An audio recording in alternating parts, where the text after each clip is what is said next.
Wow, look at this. 2 likes already, and we haven't even gotten started. Hello, everybody. Once again, welcome to our second and final live stream of today. Microsoft Flight Simulator 2020. We might as well just go with the whole script. Why not? Please pay attention to the following announcement from your streaming host. International streaming rules and regulations require me to provide the following information. I am on the Xbox Series S. I have the deluxe version of Microsoft Flight Simulator 2020.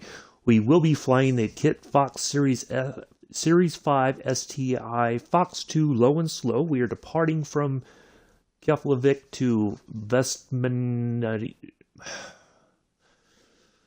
That airport up there on the screen. Vestman. We'll just call it Vestman.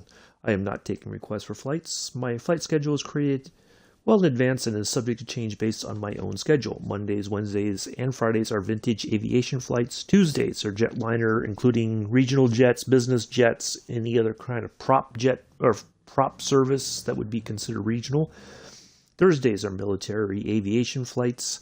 Saturdays are flights featuring the P-38 Lightning, called Lightning Saturday, and Sundays are Scenic flights.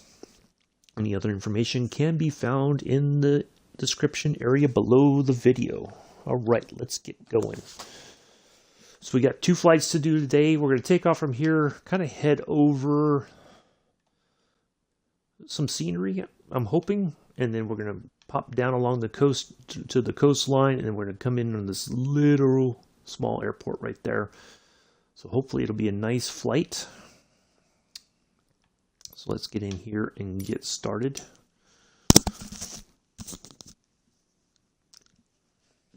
I've tried to pick a livery for the flight that kind of stands out. We'll see how we do.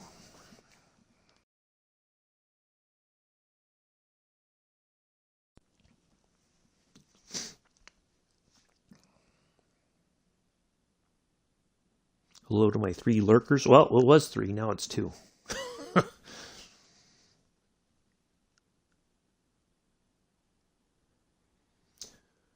Fingers crossed that this thing goes through. All right, there we are. Perfect. All right, so we got to turn on the battery.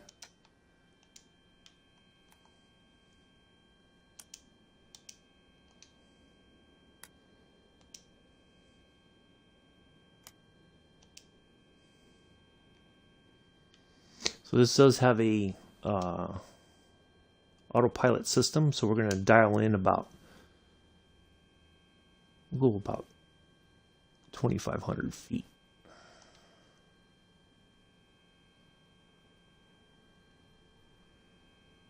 And let's get it started. Oh, I got to do the fuel thing. I almost forgot.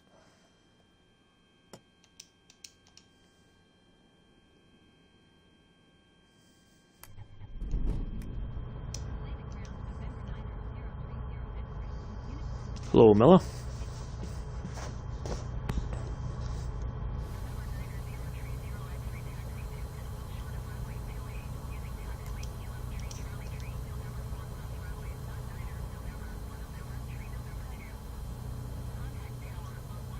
Goodness gracious.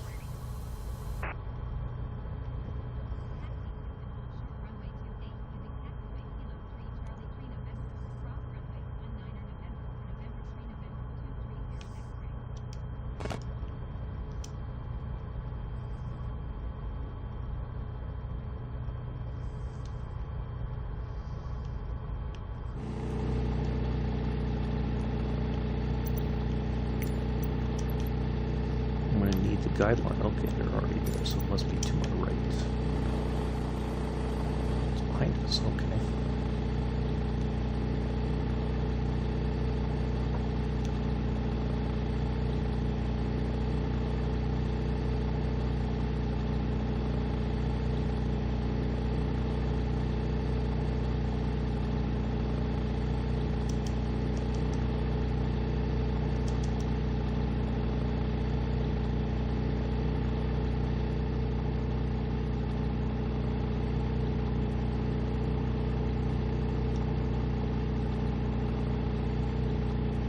Hello, Joseph.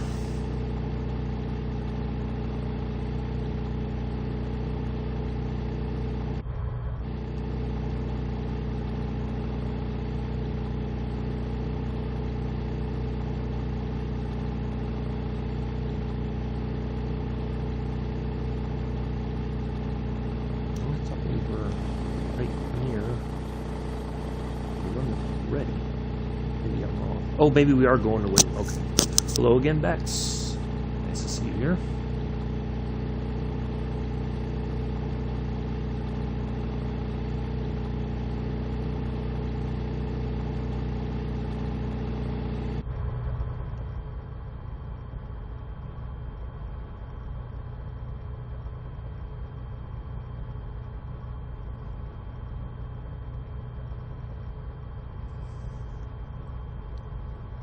Second breakfast meal.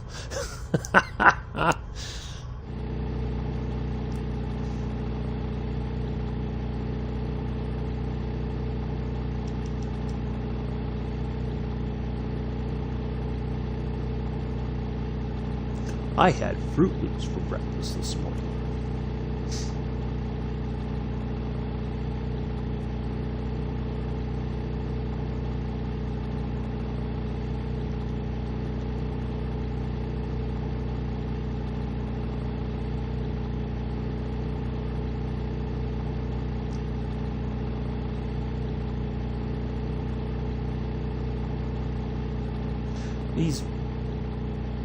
This doesn't seem like a normal place that you would have an airliner pull up for passenger service. These areas seem kind of like they're for military aircraft.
Yeah, this is a pretty cool little plane. They got the those scratches on the windows, the handprints from when people open it and close it, and all that kind of stuff. And check this out, and I'll show you guys this when we go to the stone cabin. We'll set up the little campsite real quick before we take off.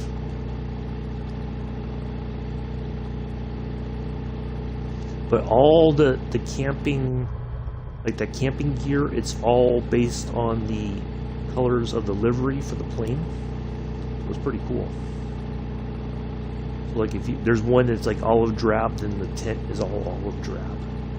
So yeah, it's pretty cool stuff.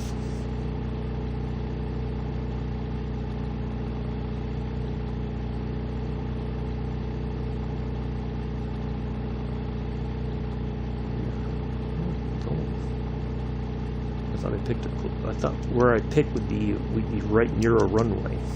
Apparently not.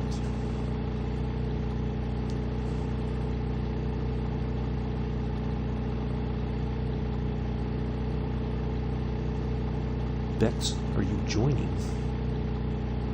Joining what, Joseph?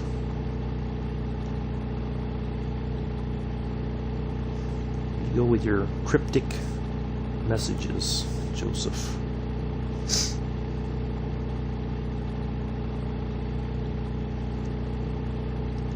Or do you mean is Bex joking? I'm not sure.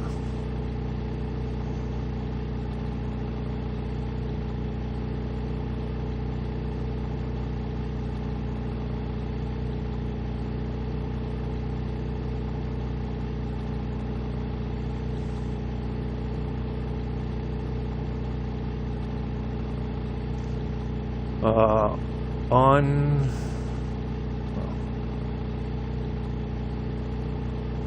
Yeah, I don't know what... Are you just... Is that your way of saying hello, or...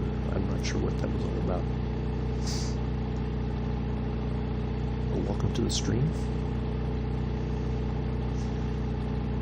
We are going to be flying over Iceland here shortly once we get to our departure runway. We were way back over there somewhere, and we have to... It's like we're taking a tour of the airport first.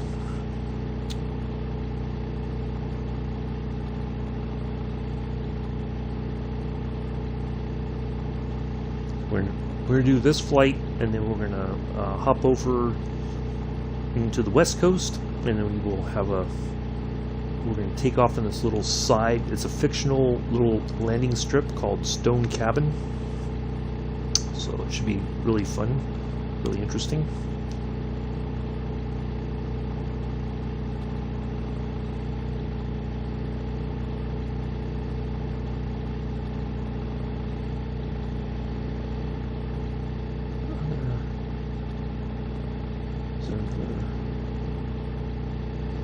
Don't tell me we gotta go all the way down to that other one.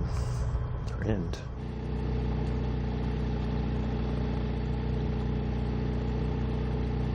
Where in the deuces are we going? Fixed up Iceland and Greenland so that the Vikings don't get the other Vikings good. Okay. It's an interesting observation. It looks like we are... I apologize. I thought we would have gone to a much closer runway from our parking spot. That was the plan, but apparently that was not to be the case today.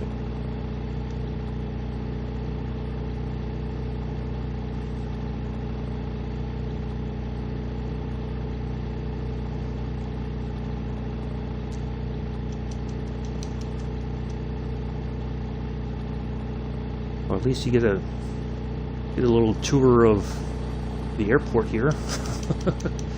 Now that was not in the plan, trust me. I would have preferred to be in the air already, but this is what happens when you have the ATC on, or you listen to ATC. Should have just gone and taken off right from the airport, or the runway right near our parking spot.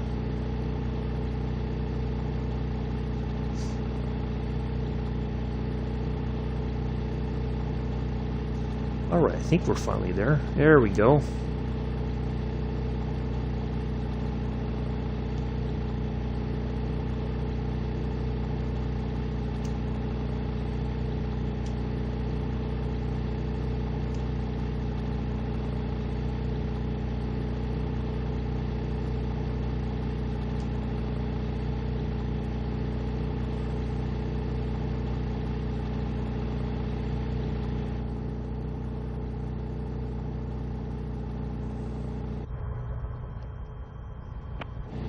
Departure.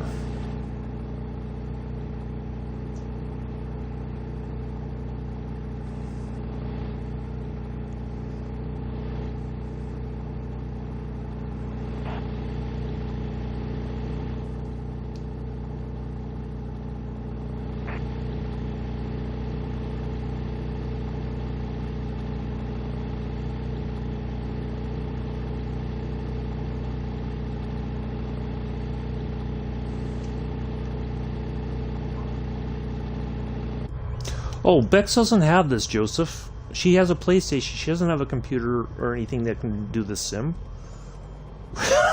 What are you on about? What?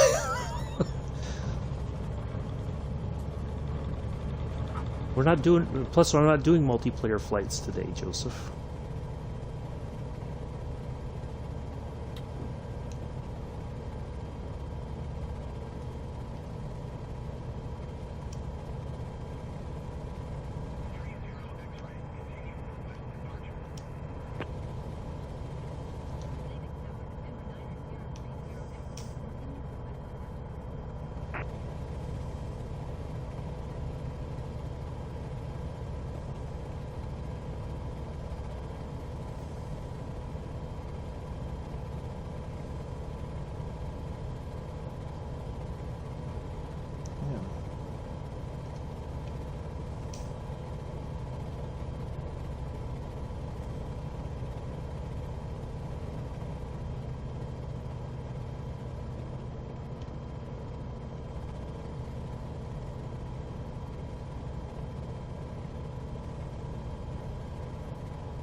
Except there's no back seat on this one, Bex. There's only camping equipment. I don't think it'd be very comfortable.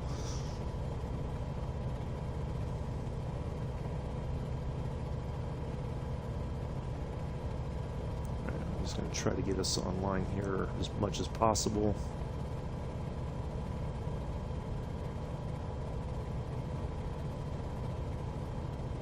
You just had to brush your dog. Sounds like fun, Joseph. Uh-oh. Of course. Oops. Doggone it.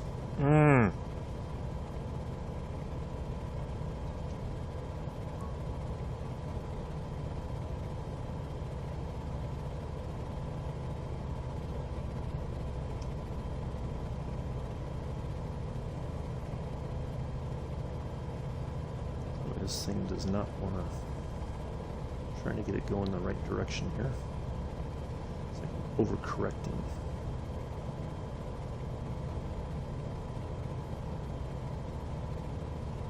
I think we're right about where we should be at our 2,500 feet. I think we're safe right here.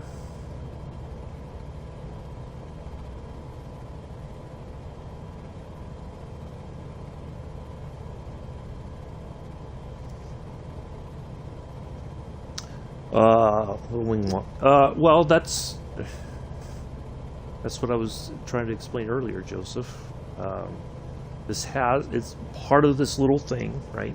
With this little aircraft, it has camping gear that is the tent will have the same some of the same colors as the livery on the plane. You have this is red and white, so the tent will have like a red and white trim to it. So that's the plan.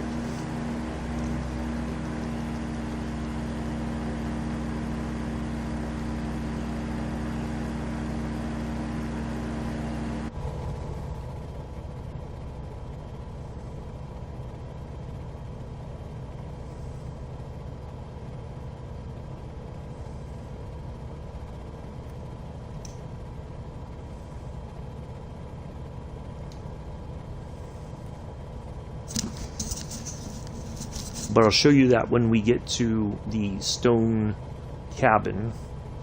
I'm going to show the stone cabin because I know Mick will fall in love with it. He'll be like, "Yep, that's the place for me right there." You could just fly in supplies. I'll be just fine.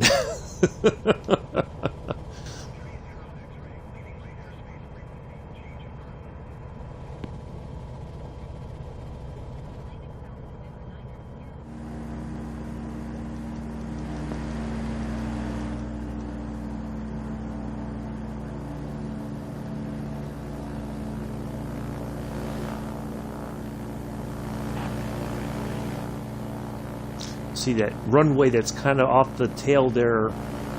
That's one I was hoping to take off from because we would have been already in the air. We would have been making our way there. So yeah, this is the idea behind this plane. Is it's for bush flying. So basically, and you can you can have your co-pilot there. You can have this little, like your little bag if you're by yourself. And then there's the tent and sleeping bags and all that. But we'll show it when we get there. But that's part of the theme behind this particular aircraft. That's what they, because bush flying is kind of a somewhat of a big thing in flight sim. A lot of people are enjoying it. It's supposed to be like very manual flying. You know, you take off on some little strip and you fly very scenic routes, and then you land somewhere very scenic. So yeah, I figured it'd be a neat little thing to do today. I found that mountain, the stone cabin. It when they released this, when this came out, and if you buy it, then it's you get these little fictional airports. They're not real life anything. It's just for fun. And then you can go there, and it's very remote areas, like the stone cabin one. You'll see it. It's a very short little strip, and it goes downhill, and it's like I gotta start flying right away. And we're gonna go down through a valley and make our way towards Placerville. Eventually, what I'll do is I'll put the autopilot on once we get down through the mountains into the valley, kind of. Then we'll land in Placerville. So should be a nice scenic flight as well.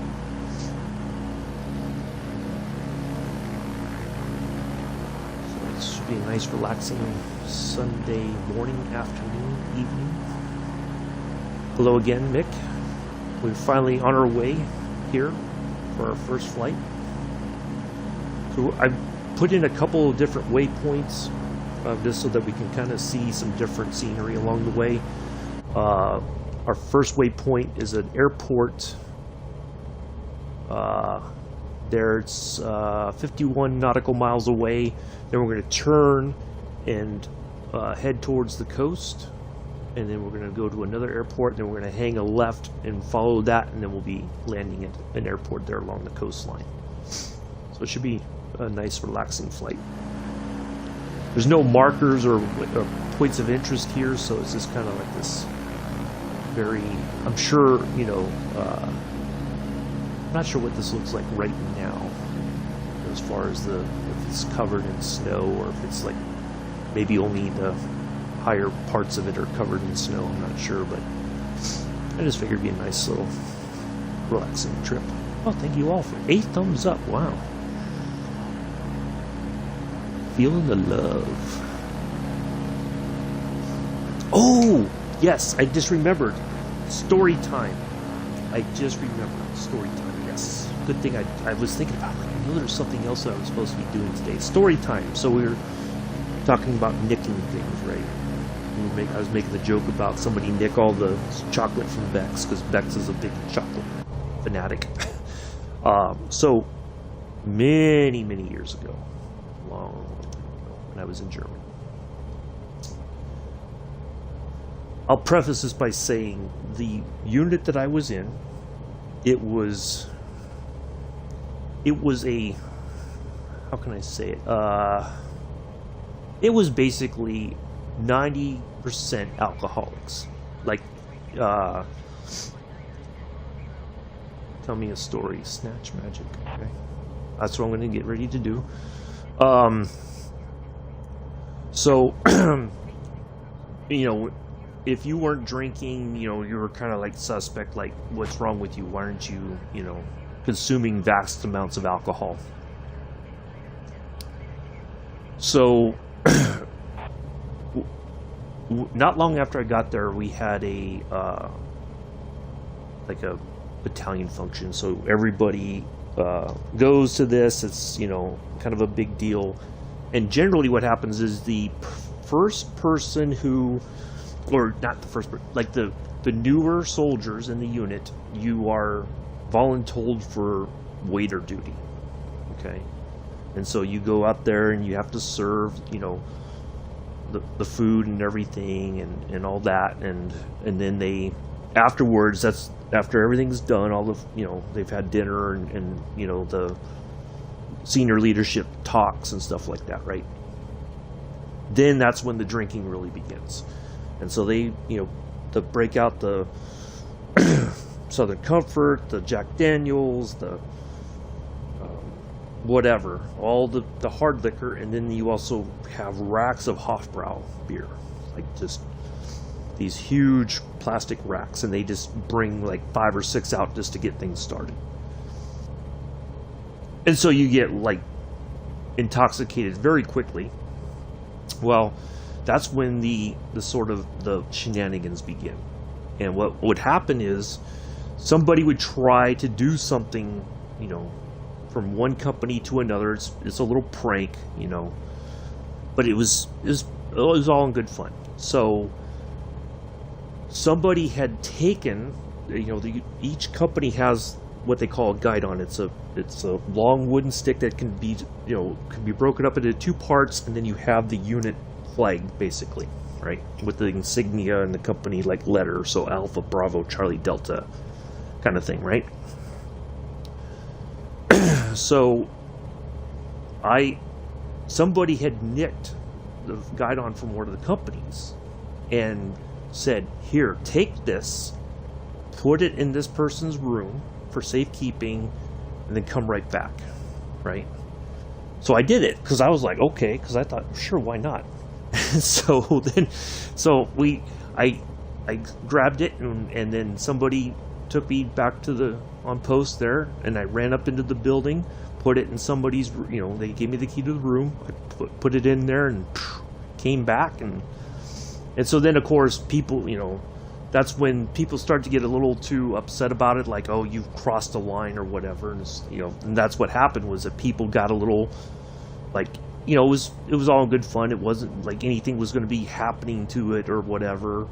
It was just, for the fun of it. But yeah, then people are like, got very like, oh, they wanted me to get in trouble, and anybody who was involved in the whole thing, and it's like, okay, we're just having fun. It's not that serious.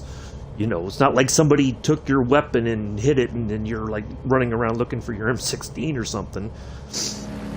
Yeah, so yeah, that's why I was thinking about that when I was thinking about nicking the chocolate from Bex. Remember that? It was all good fun.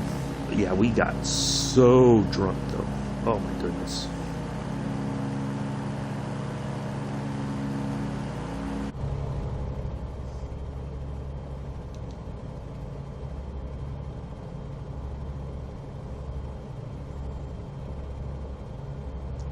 Alright, 42 nautical miles to our first waypoint.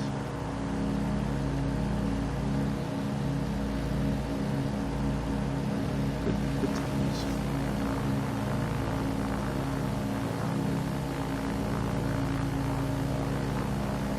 Well, it's something that most people do, especially if like the guidon bearer, as they're known, is new, so they freak out immediately and they're like, oh my god, I'm going to be in trouble, and then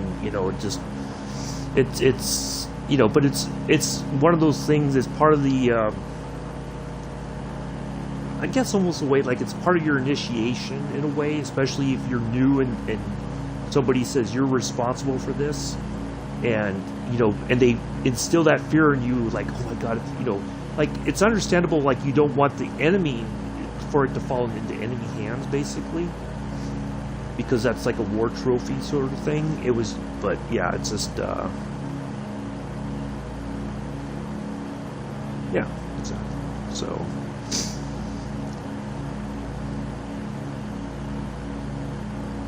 but yeah, I remember that because it was like when I got back and I said, yep, mission accomplished, and they were like, start drinking, and I was like, okay.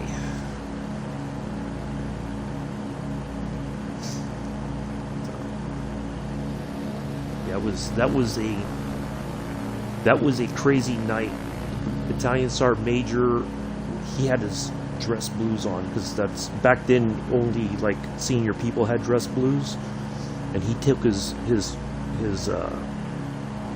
top off, his jacket basically, and had these bright red suspenders on, and he went running through the club and did a carrier landing across the table. So yeah, it was an interesting time. He was a hardcore drinker, loved to fight. If he was at the club on post and something kicked off and he was ready to fight, you better stand up with him, because if he found out you were there and you didn't stand up, yeah, it was you would be in trouble, which is weird because normally you'd get in trouble for fighting, but if you were there fighting with him, he'd be like, don't worry about it. Joseph's on Train Sim World 2. That's awesome, Joseph. How are you enjoying this lovely scenery over Iceland when you're on Train Sim World? Just curious. It's your thing. Yeah, it was I just remember, like, when he left and the new battalion sergeant major came in, it was like a massive shift in how we were supposed to conduct ourselves. Like, the new sergeant major came in and said, basically, if you come to duty and I think you're drunk, you're going to take a breathalyzer test, and if you blow over a certain limit, you're legally drunk on duty, I'm going to throw the book at you, and you're not going to like it. So yeah, he did not tolerate the excessive drinking at all. That was, his first thing was there was somebody that kept getting popped for drunk driving, and he made an example of them and said, I'm taking everything from you and you're done. I'm kicking you out.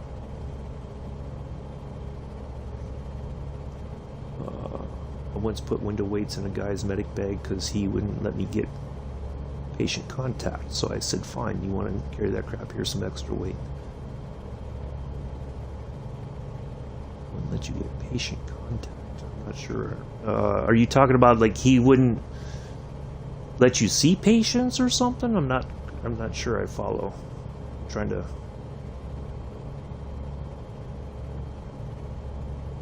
Like, you were a medic and you wanted to do, like, sick call or something, maybe? Is that what you mean? Or, I'm not sure. Okay. Well, see, when I was a medic, everybody got a chance eventually. Well, my first unit that I was a medic in, I was an evac medic, so we didn't do sick call. We were just the go out and stop the bleeding sort of folks and get them to the next level of care. But then my next unit, we had to do sick call. Oh, yeah. But if everybody would get a chance, but if the PA or the doc said that this, if they didn't feel like you were competent or anything, then they would take you off sick call and all that. They would find something. You would, like, go back there and check all the meds and everything to see if anything was out of date, and you had to pull all that stuff off. So they gave you something to do, which was still medic related, because all that is important. But yeah, otherwise it was pretty much all hands on deck, or they would rotate people through so that everybody got a chance to do sick call. But yeah, I've seen medics like that. I knew a medic like that would, especially when we were in Afghanistan, anything that was possibly cardiac related, he pushed everybody out of the way. I'll do it. And it's like, okay, well, why don't you give anybody else a chance? You can stand over, like, a new soldier that maybe not know what you know, and you can help guide them, if it's possible, if it's like a serious emergency situation. But yeah, he would treat everything.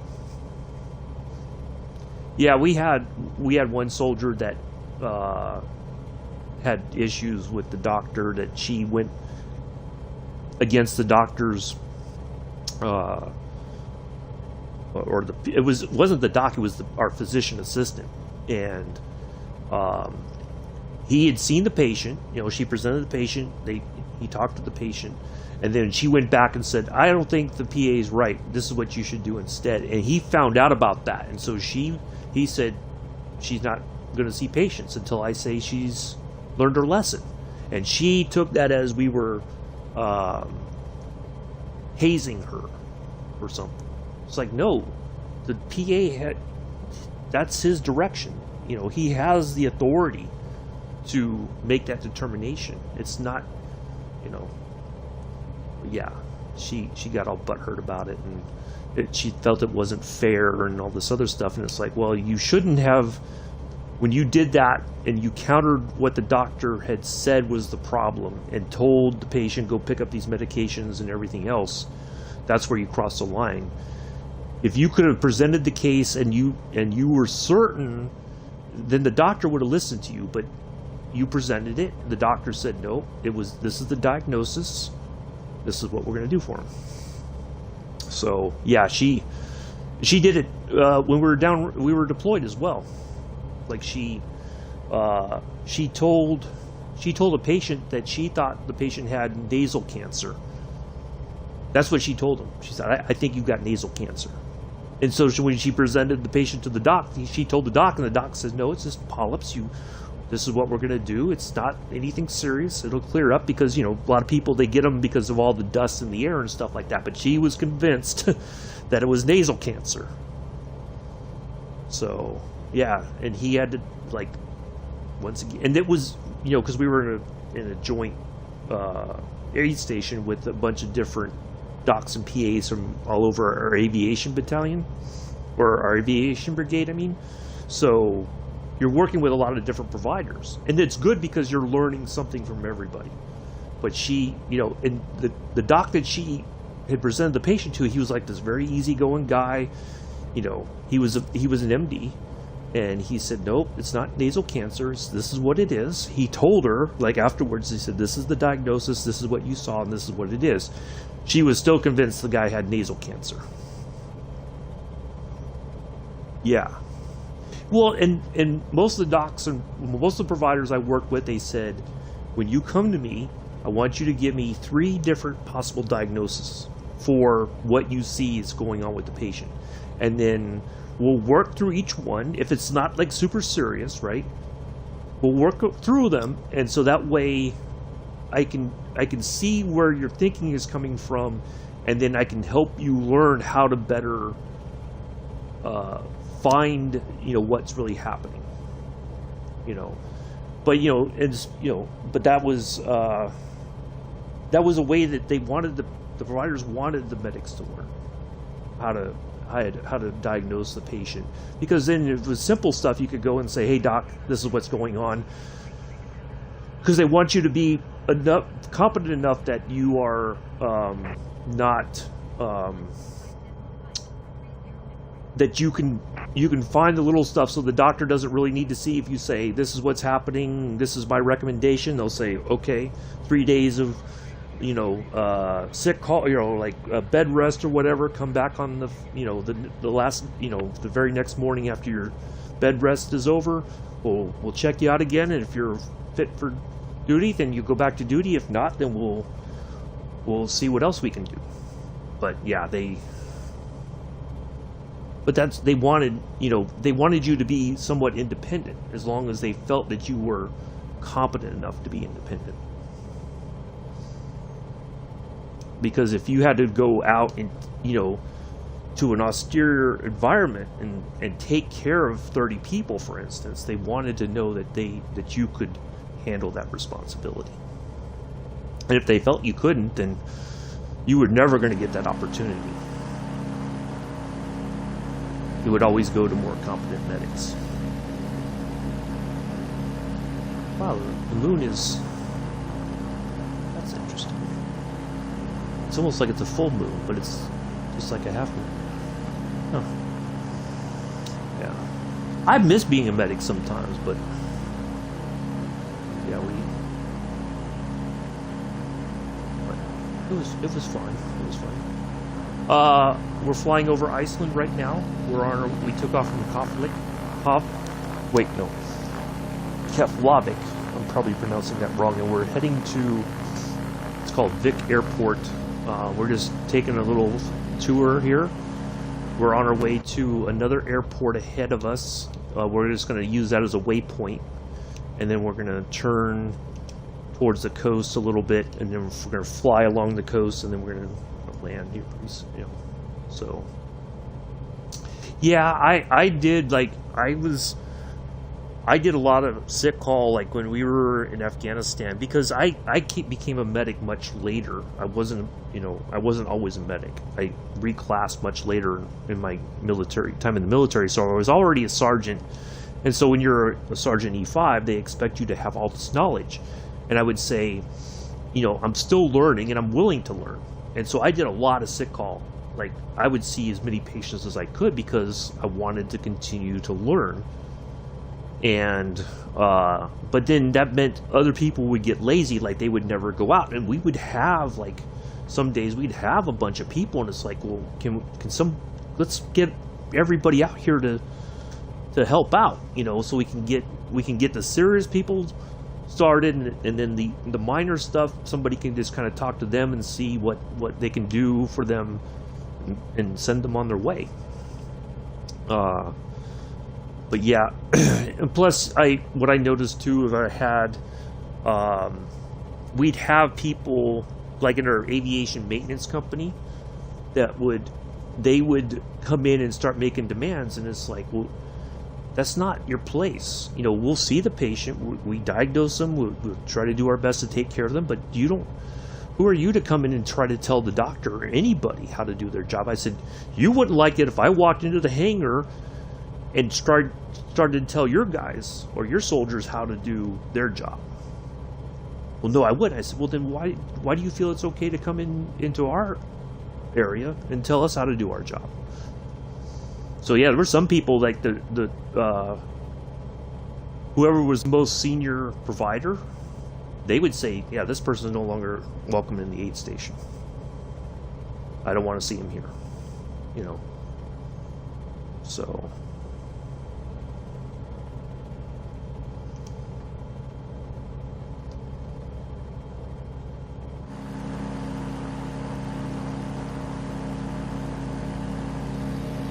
yeah, it was, but especially because I did a lot of the time in the, I would go on range details or whatever, and after a while it's like, can't somebody else go? I think I've gone enough times,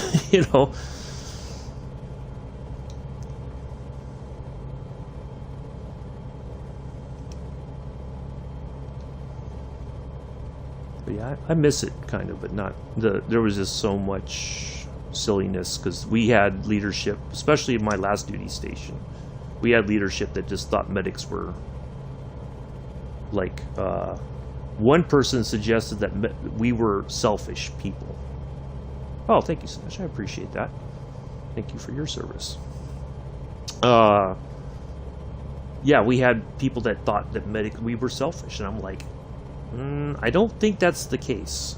I don't know how you would suggest in any way, shape, or form that medics are selfish people. We're some of the most selfless people. Because if push comes to shove, we're the people that are going to run towards you to save your life. I don't think that's a selfish thing.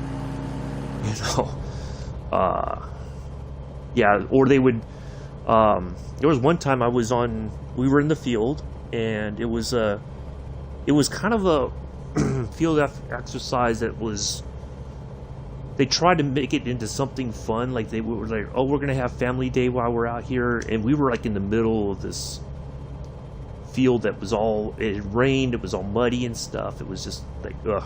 And so a lot of the soldiers, they had wives and kids, families, and so I stayed out there so that they could go back and get their families. And so then my company first sergeant said, oh, well, then I'm going to stick Sergeant Breimer on gate guard. And it was just me and the doc. Like, we were out there to take care of the soldiers who had stayed out in the field. And so the doctor was like, why are they sending? I said, I don't know, sir. So I'm out there with a radio, and he's called me on the radio, Sergeant Breimer, where's this particular thing? And I'm trying to imagine where I'm looking at, like, our little medical chests, right, with the little drawers, and I'm like, well, it's in this drawer, and this, And so finally he was like, you know what, this is ridiculous. So he made a call to somebody and said, look, Sergeant Breimer's my only medic out here. I need him here in the aid station. I can't be trying to contact him and try to track down where the equipment is, because he's a doc. That's not his thing. We're supposed to know where all that stuff is. And so suddenly they're like, okay, your relief is on the way. And he was like, why would they do that, knowing that you're the only medic out here with me? I don't know, sir. I guess the first sergeant doesn't like me all that much. Yeah. I could see, yeah, we did some jerkish things. I could see that. But it was like people. It was always towards the people. Like you run into the people who like treat us like garbage, and it's like, oh, so when they come in for shots, for instance, you're like, oh, okay. You know, like they never took seriously what we were doing. You know, they thought we were just a bunch of lazy people, and that we just sat around and did nothing until the shit hit the fan, basically. Pardon my French. And yeah, it was rather odd, but when it was, you know, like when you know, like when you were actually doing your job and helping people, was one of the most rewarding things I did. But yeah, the leadership made it so much tougher to care, you know, because they had their own little agendas. And I think part of it too is they had bad experiences with medics in the past, and so they assumed everybody was like that. And that wasn't the case. They never realized that everybody is their own person and all that. Yeah, it's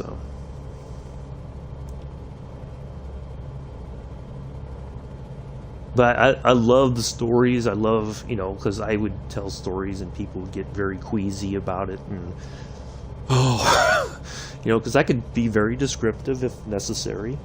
But I knew if I tell certain people these stories that they would just like suddenly like, and I did it intentionally because they had been, you know, been acting like assholes basically. So I'm like, okay, I got you. Check this out. Yeah. There's so many times I want to tell one particular story, and I'm like, nope, I can't. I think people would just be like, oh, they would never want to come back to my stream again.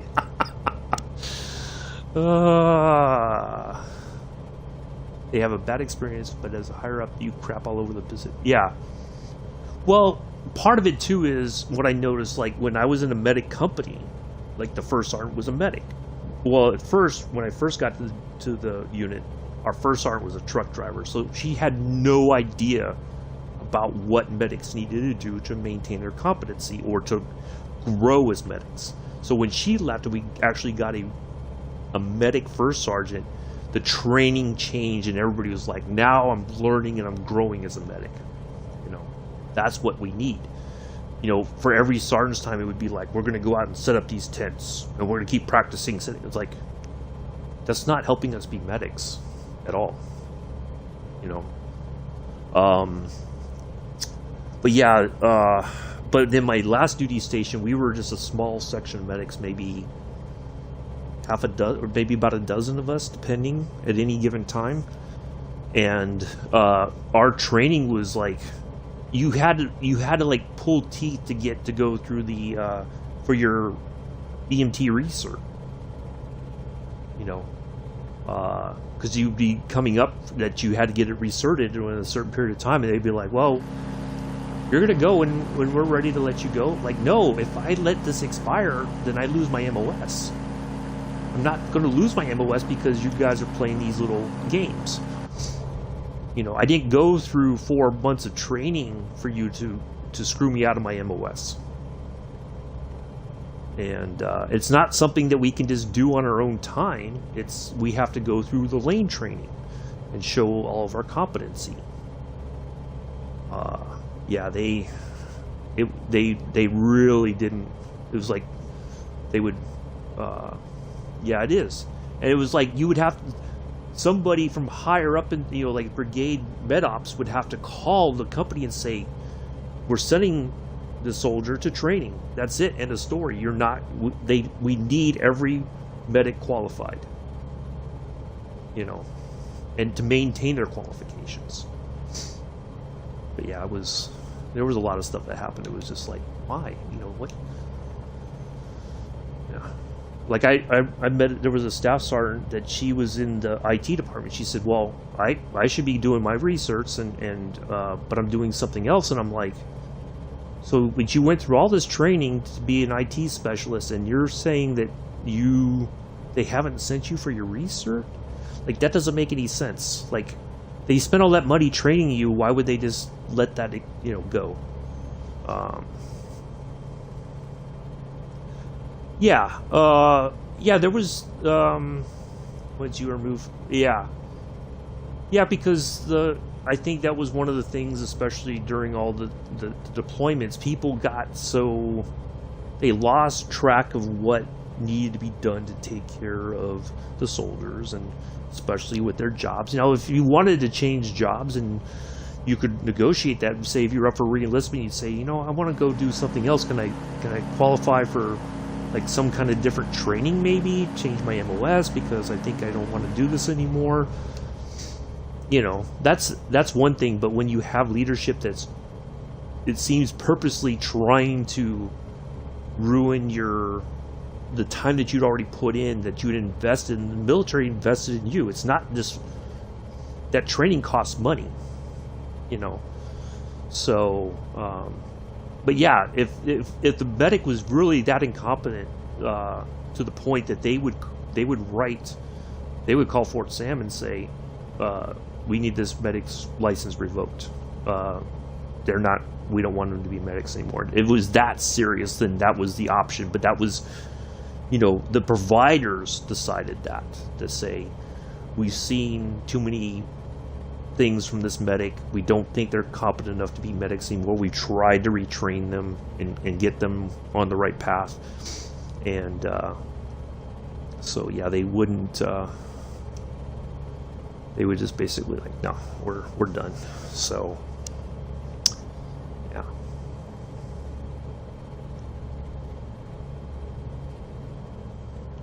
All right, we're going to turn towards the coast here in a moment. But yeah, my last duty station, it was just, it was terrible. The leadership was terrible.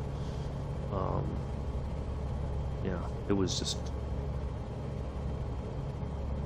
I was glad to get out.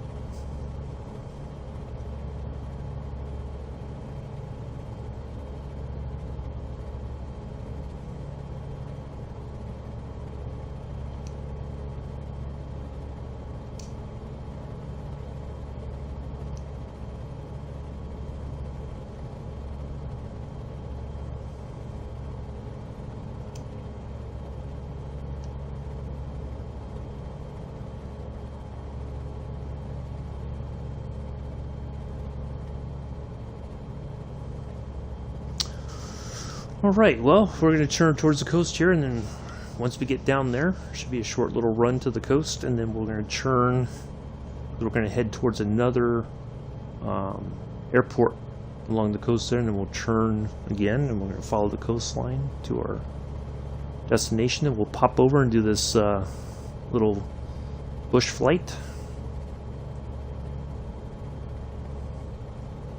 Should be really fun.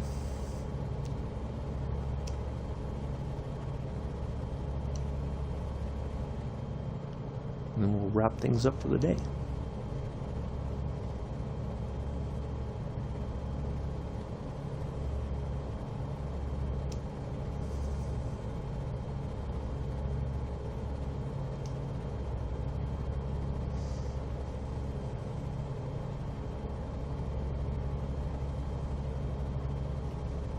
Yeah, about the last year and a half I was in, it was, I did one last trip to NTC, had a great time, which is not something that usually happens at National Training Center, but yeah, it was amazing, and it was like, okay, I think I feel good about leaving the Army, because I think this is the way to go out, like you go out with the bangs basically, and then went all downhill from there, so to speak. And I don't want to get too much more into it, but it was just, it was really bad.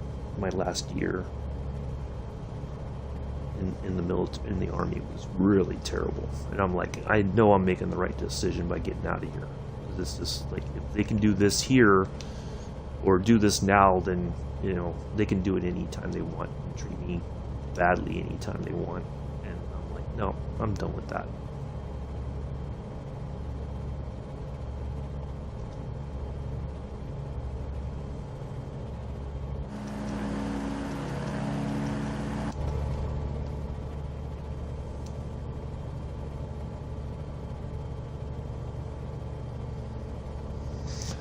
Anyway, there we are. The end.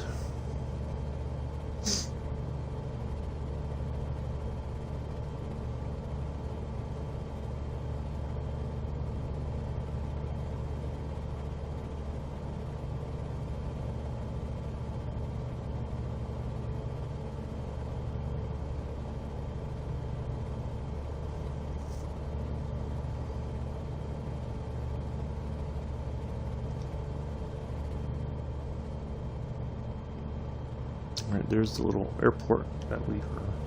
That's the. Yep. Basically, use that as a waypoint.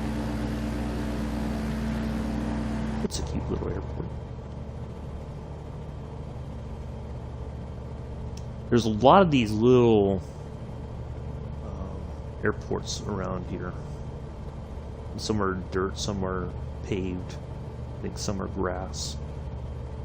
Because for the remote areas, I think that's their only way they can get, like, supplies and mail and stuff like that.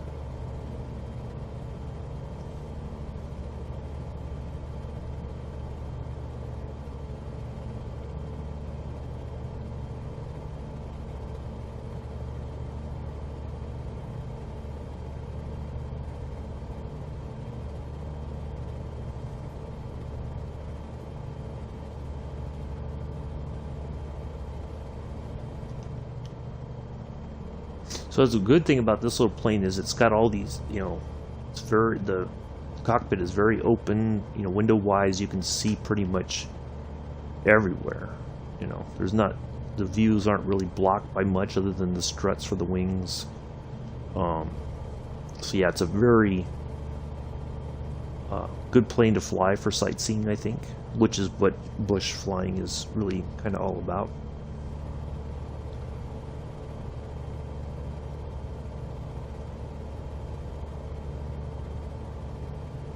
There is a slightly faster version of this one, but I figured this would be a good one to do because then we're, you know, I didn't want to fly and take like 30 minutes to fly over Iceland. I wanted to have a nice relaxing flight here and maybe have fun over there. And, I think it's right near the border, state border of Nevada and California, where this fictional little airport is supposed to be.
Farming. I'm not sure what they would grow here. But definitely, you can tell it's some kind of farmland here. It looks like when they took this picture, there was clouds blocking between the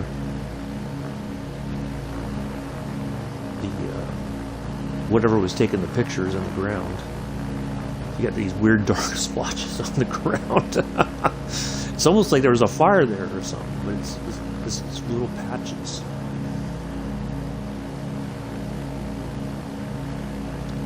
Yeah, I think this is like all kind of pixelated. Yeah, this is not rendered in very well right now. But there's all that forestry missing right here. You can tell. Huh.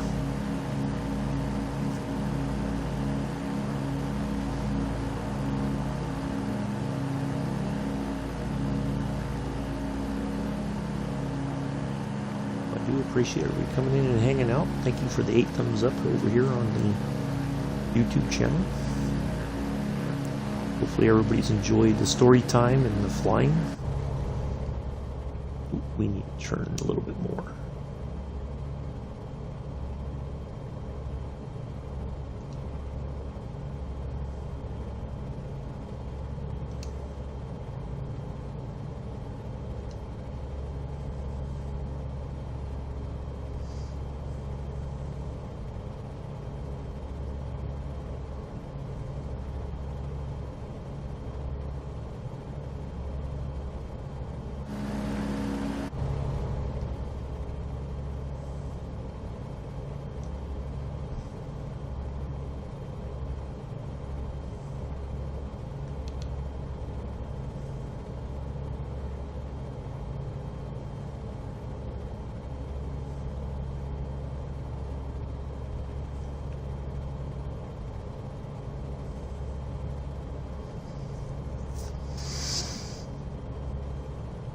Alright, while we're still heading to the coast, I'm going to step away for just a moment, folks. I'll be right back.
Alright, I'm back. Alright, take care, Snatch Magic. Thanks for stopping by. Catch you later. Tomorrow we will be back in the Fokker F7B, leg 6 of our 32-leg flight. We will be heading from Sofia to Athens. That's going to take a little bit of time tomorrow. We have a 253 nautical mile leg. That's a vast majority of our flight beyond our first leg of 90 nautical miles. Tuesday we will be in the EMB 110 P1. We'll do some freight service from Vilnius to Malmo. Should be a nice little flight there. And then we'll go from Athens to Heraklion on Wednesday. That one shouldn't take too long to do.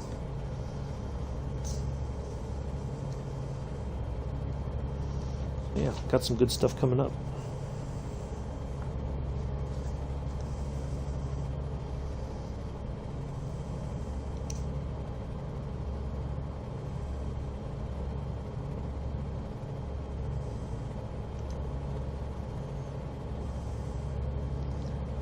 We'll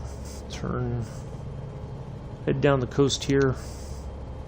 Looks like our waypoint back there did not register, so we'll just keep it on going. We'll just keep on keeping on.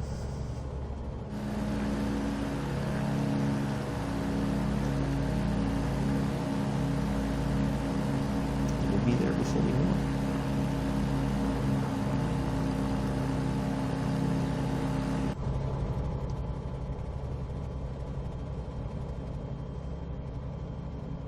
So yeah, we'll skirt right along that coastline there, so we'll catch some of that mountain scenery there.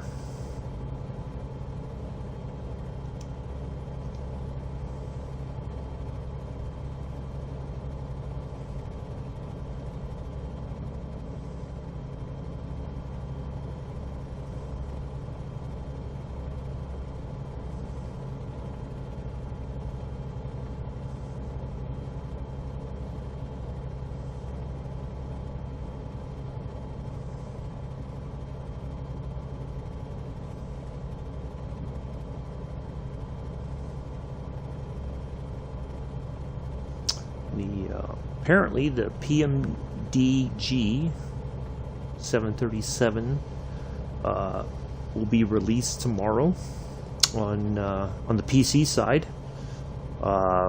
Xbox side probably won't see it until probably June or July, while they're still working on the WASM stuff.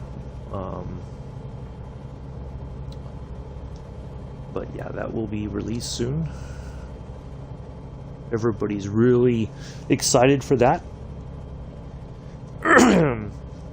Many people feel that it's, pardon me, I didn't mean to cough in your ear. Many people feel it's going to be much more, it's going to be a lot better than the Burdock 3D version of the 737.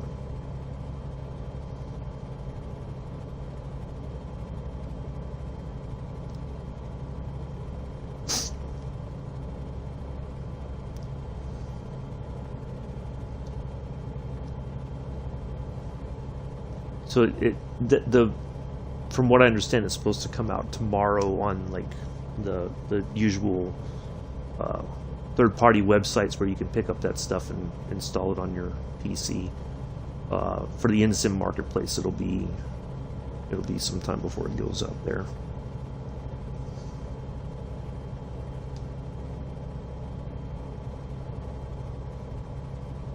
So Captain Arish is excited for it.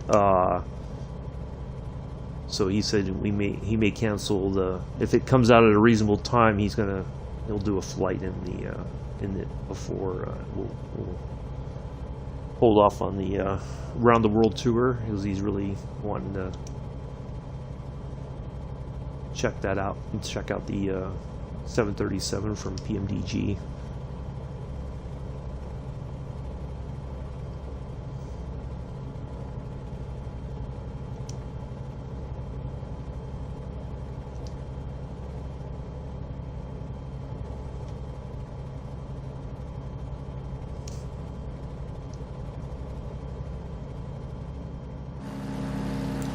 Look at that scenery.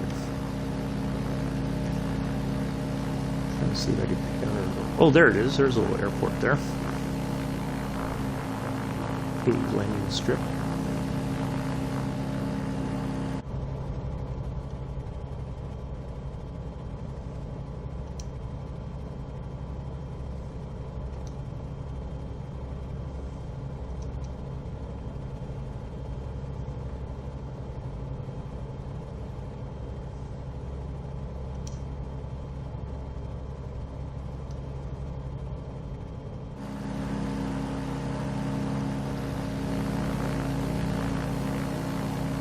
Now I was going to fly out to that little island there, but we would have been wrapping things up, and I would have felt like we didn't see enough here. So,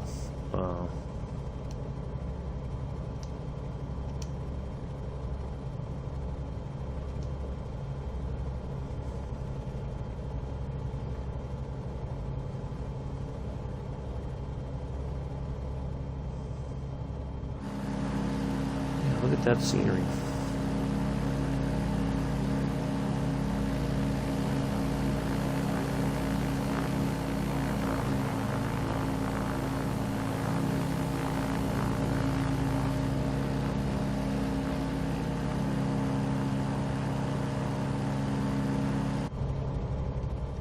Now let's just have a look.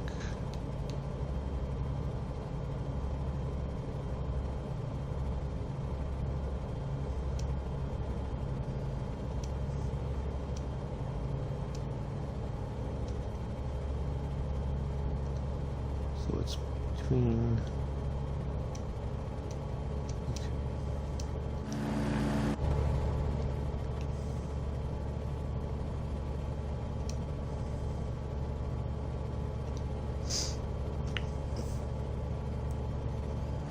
We'll just fly up the coast here, or along the coast, not up the coast, but along the coast.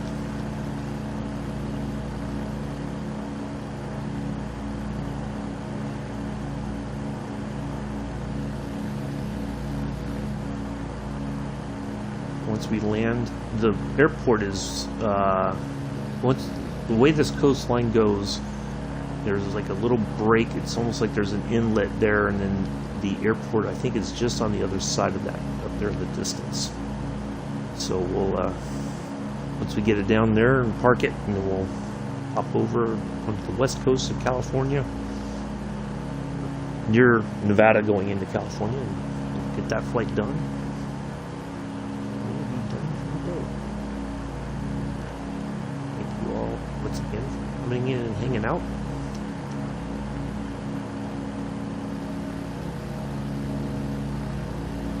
Oh, I gotta get a picture. This would be a good picture right here.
I'm guessing this must be like marshland or something.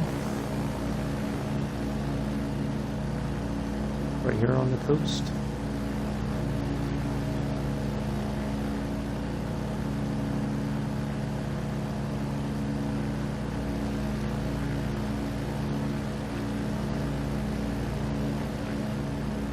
That's what it looks like.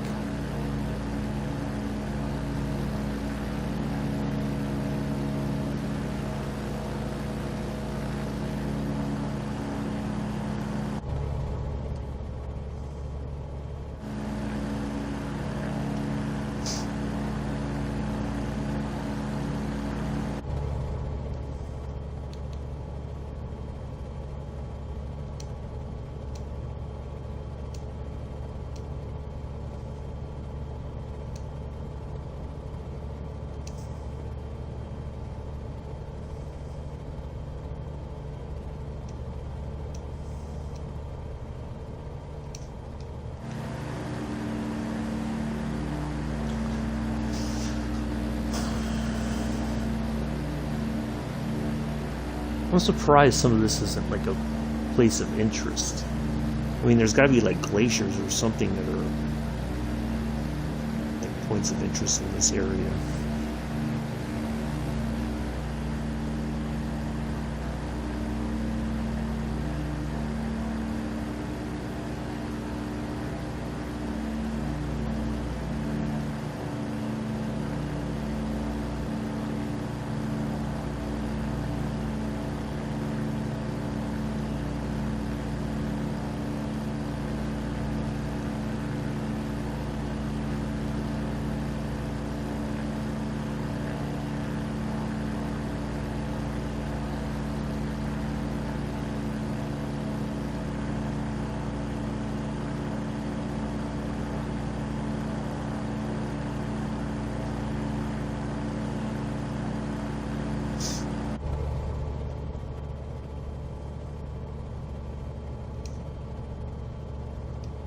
Now, what I'm going to do when we do our next flight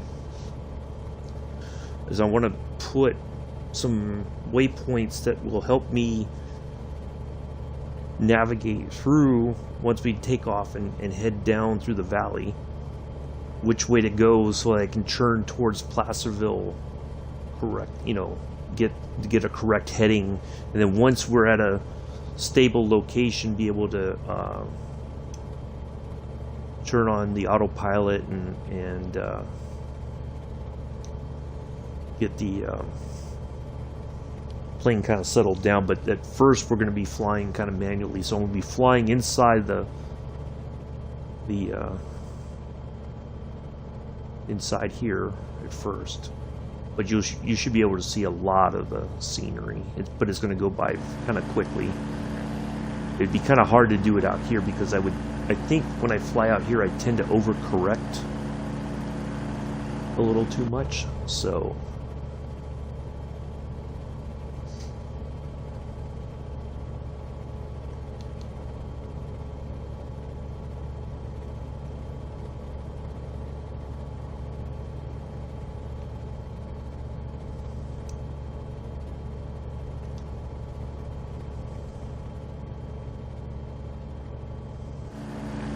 but I'll show you kind of the area of where we're going to be at.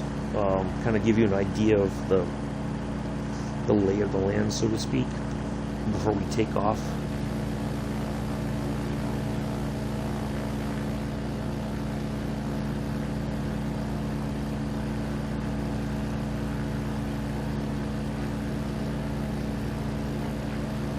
There must be some, like, it almost seems like this is a glacier melt coming down through here, I would imagine. This kind of makes its way out to the ocean here.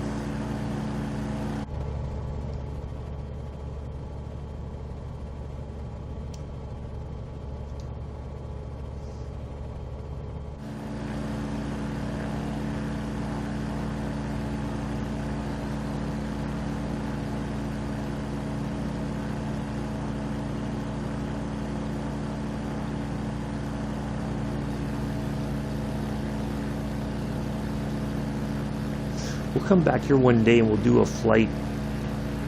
Maybe we'll do it in the Plata's PC-6 because it's probably a little bit better for the altitude and we won't be going quite as slow as we are right now. But we'll do a flight over this area over here to the left.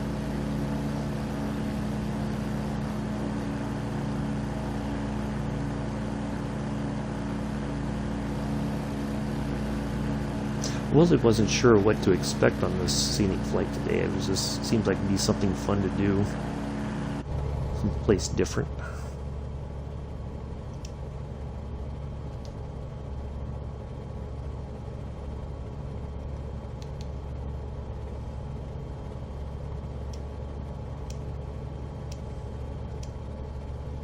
So we're within the 50 nautical mile, so we should be. We'll get there before we know it. There is another small airport up. It says there's one over here somewhere. Coming up here. Let's see if we can pick it out. I think it's an airport. Yep. Looks like maybe up.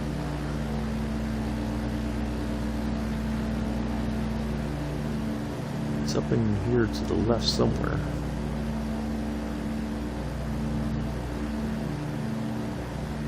Huh.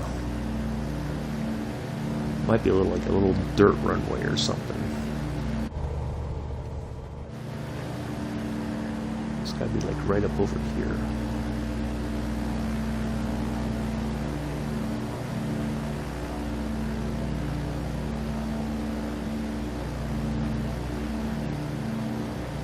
Might be like a runway for like a crop dusting sort of thing.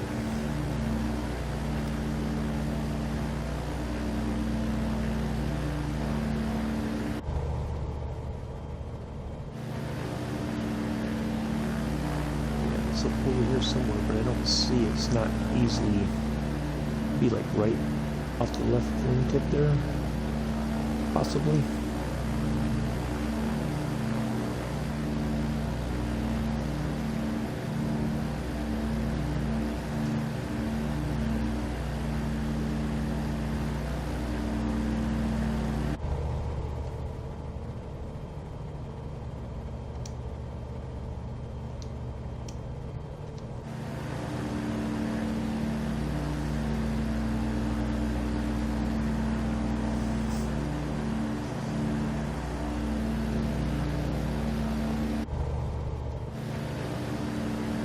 Or is it... That looks like a little landing strip right there.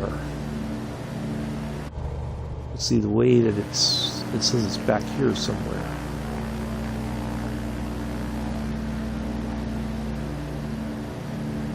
Huh, I don't know.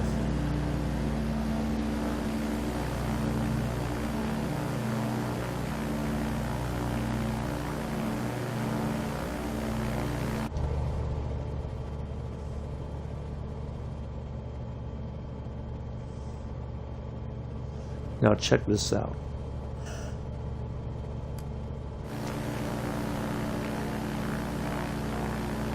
With the little flashing lights. And I think that's also the landing lights. Yep.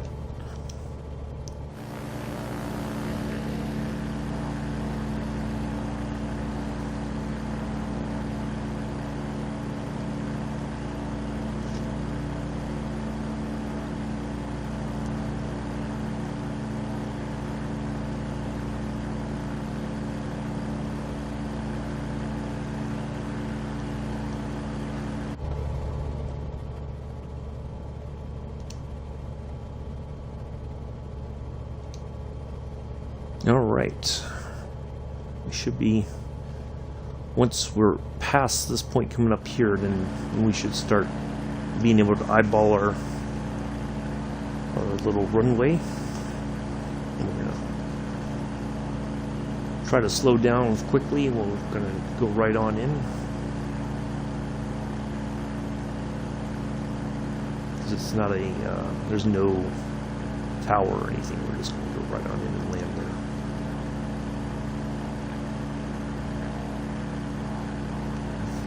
Let's see if it's even on the list.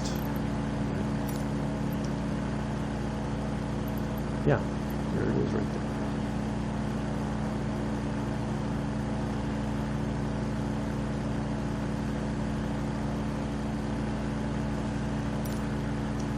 Let's go ahead.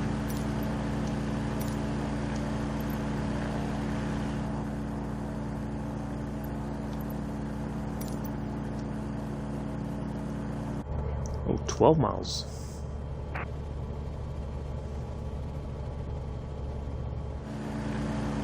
Oh. There's the... Oh, wow. We were much closer than I thought we were. Okay, well, let's go ahead and...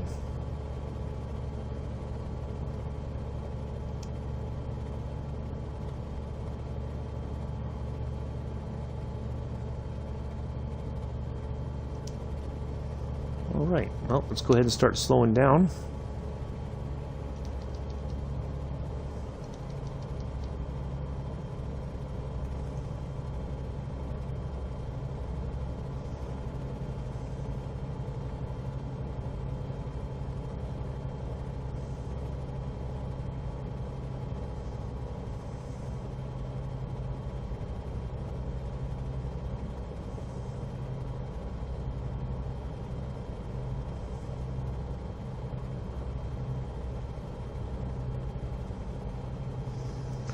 Alright, we are almost done with this portion of our flying today.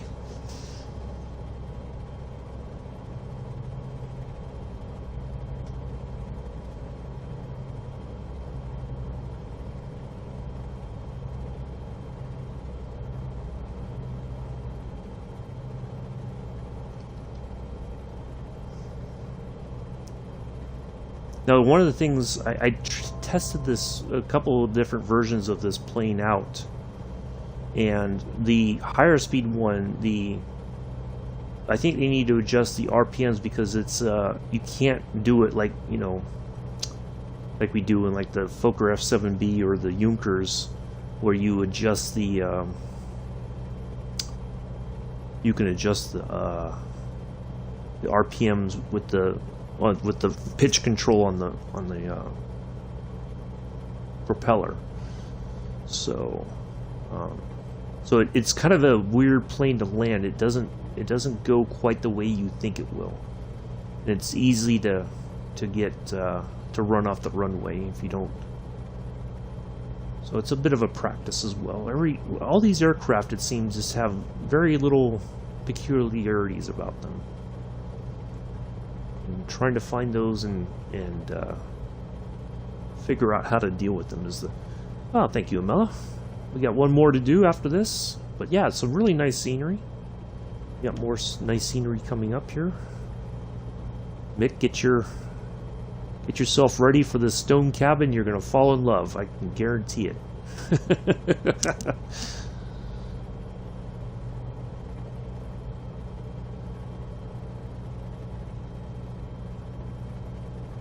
It's gonna be a little bit of fun here once we're on the ground and we go head over there. Yeah, it's been nice. I like doing these flights on Sundays. It's nice and relaxing. We're not in any particular hurry to get anywhere. Just enjoy the scenery, nice and slow. It's nice to kind of sit back and relax and enjoy it.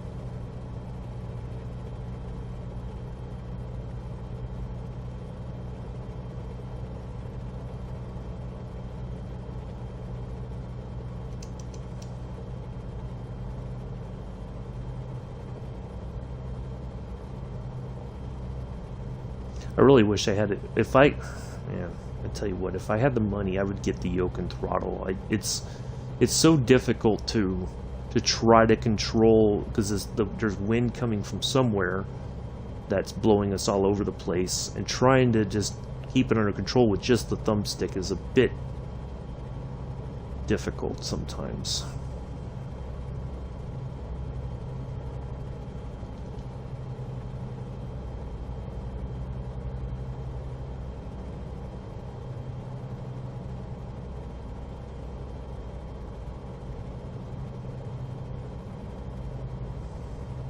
Let's see, back relaxing. Well, you deal with the flight. Good, Mick. Glad to hear it. Yeah, it's a nice relaxing scenery here. Something nice, something different.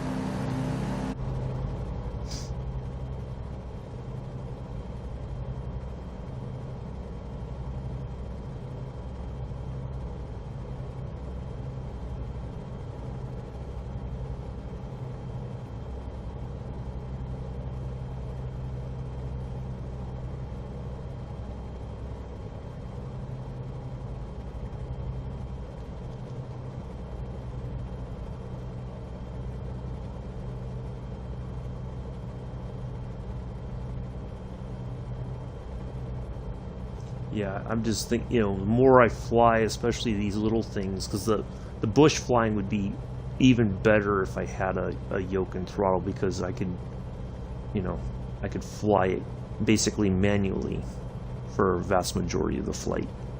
We could go through the valleys and turn, and just trying to turn with the thumbstick is either I turn too much or I turn too little. That's the tricky part.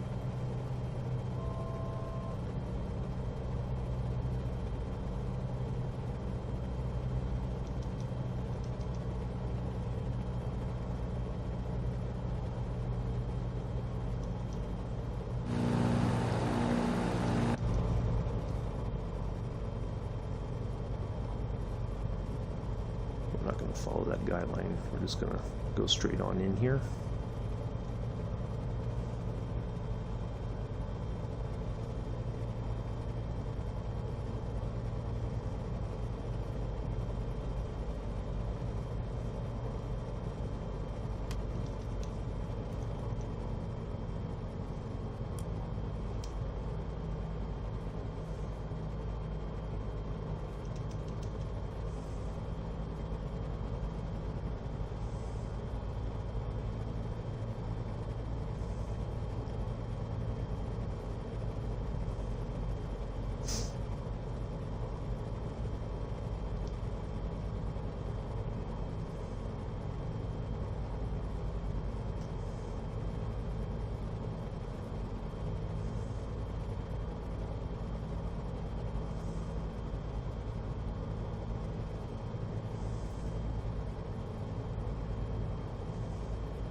All right.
Ooh, looks like there's a nice little cabin right there or something.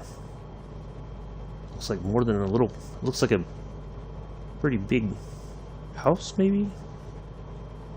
Something. That looks nice, whatever it is.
Well, there we are.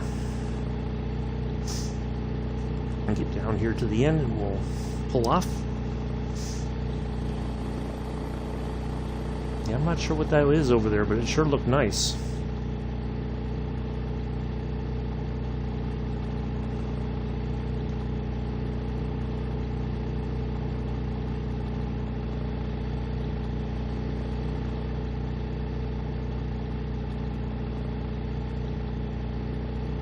Oh, thank you, Mother. That wasn't too bad.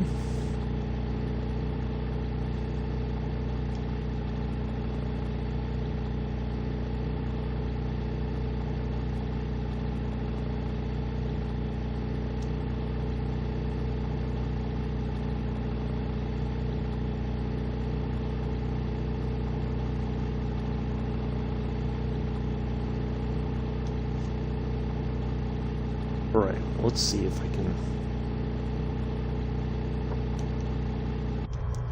Now check this out. I'll show it to you here, and then I'll show it to you on the mountain as well. Oh, I think I have to... I know what it is. I have to shut the prop off.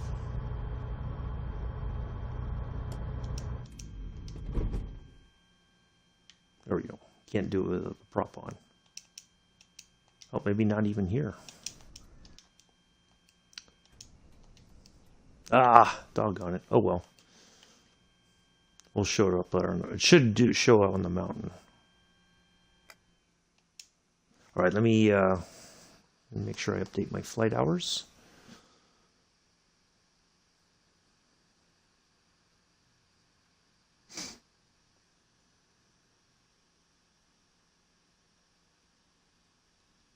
My little personal tracker here.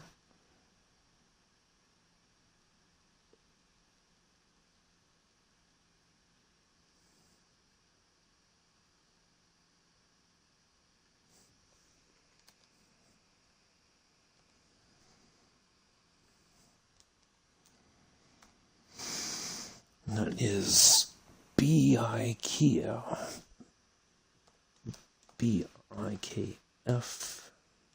VI. Why does this say vicinity?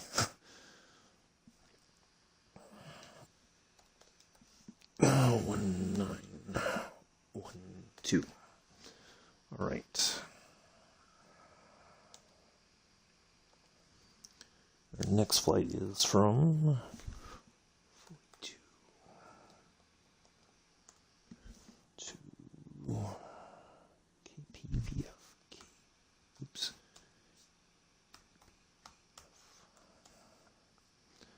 All right. There we are.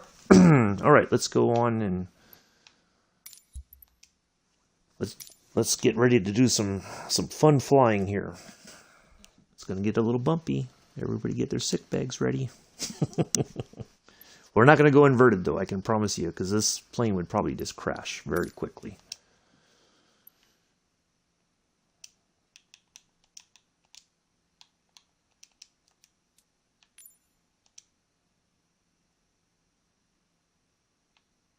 There it is.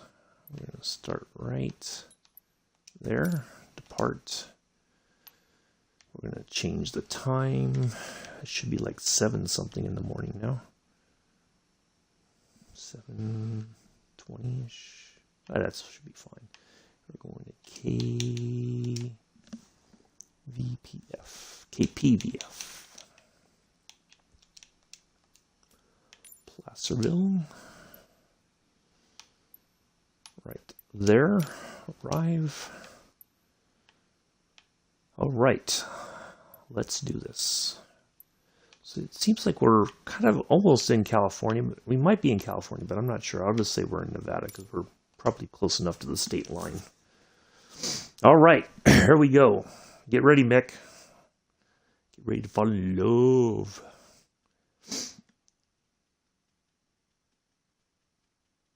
Pop out of the aircraft and so you can see the whole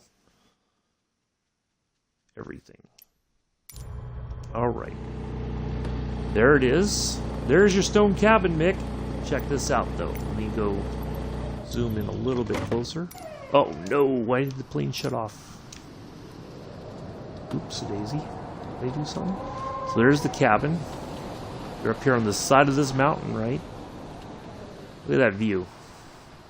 Every morning you can just come out here and sit in your little lounge chair and just enjoy the view. Your latte and stroopwafel. But check out your guest here in the cabin.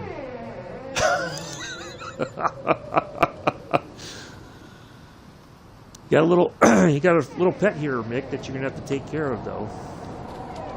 And he looks like he's had some your pizza.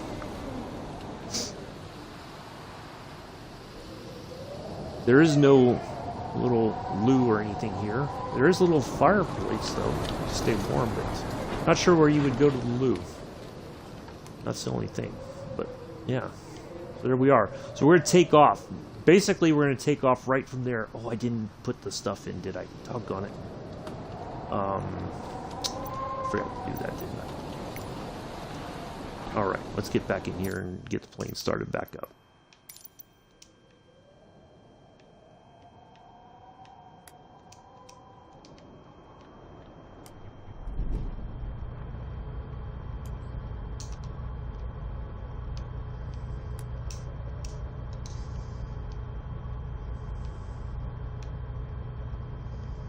Okay. Oh, what the heck? Why did it stop? Am I missing something here? The fuel is on. Fuel switch is correct. Why is it stopping? Alright, let's try this again. He's eating Amella's pizza. Yeah, that too. Somebody's pizza. Oh, don't tell me this is going to crash. Okay. All right. We're going to just go ahead and go. Why is it not moving? There we go. All right, away we go, folks.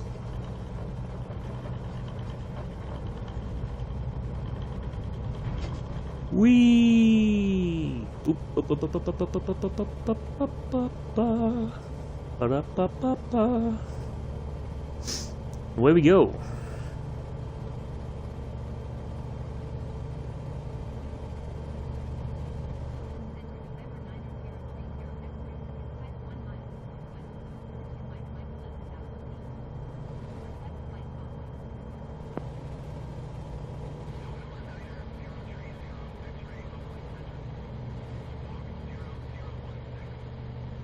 Look at that view, though. Now, I'm not even sure how I would come in on that approach. It would be I would have to practice it quite a bit. The bathroom break would be a problem out there, and I could run around in my boots. There you go, Mick. That's right, you could. Yeah, look at that scenery, though. There we go.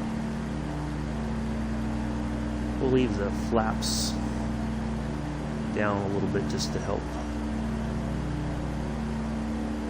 Actually, you know what? We can probably pull the flaps. There we go.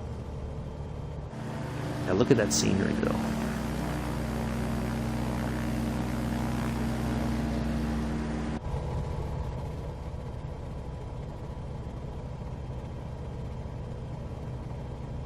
I think we're flying a little too far off the beaten path here. Actually, I think we're okay. We'll keep that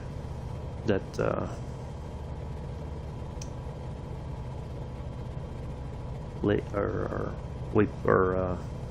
magenta line in sight, so we know we're on the right direction.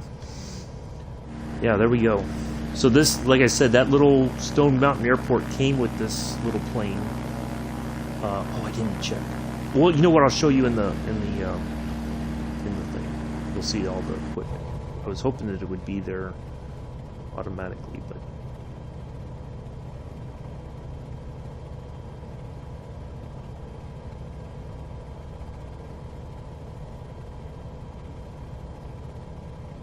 well, this thing really wants to go its own direction.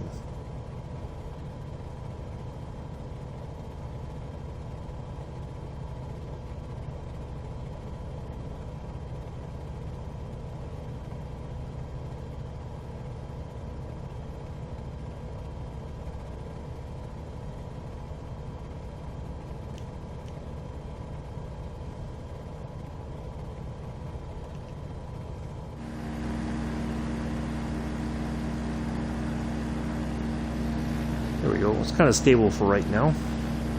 Look at that.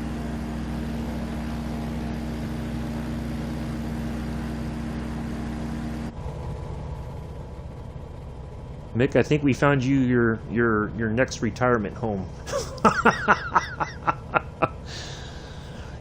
We'll get you good quality internet all the way up there. We'll run the line all the way from down somewhere in civilization all the way up there for you.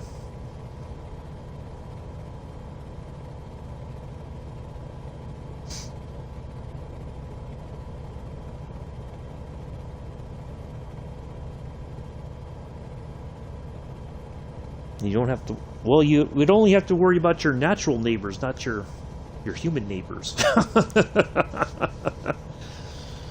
You could just have a little radio, and if people say, "I want to come in," and nope, I don't want you here. Don't land. Wave off! Wave off!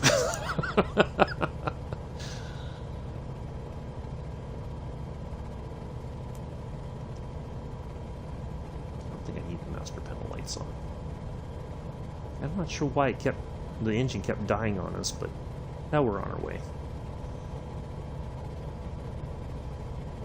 It's a nice, relaxing second flight here.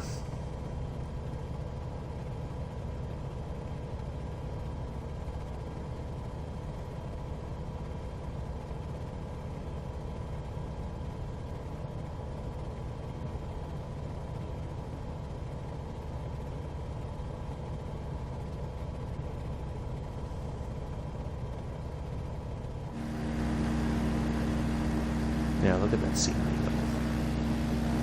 Who wouldn't want to wake up in the morning and just look out and see all this beautiful scenery? And it's all nice and quiet. You know?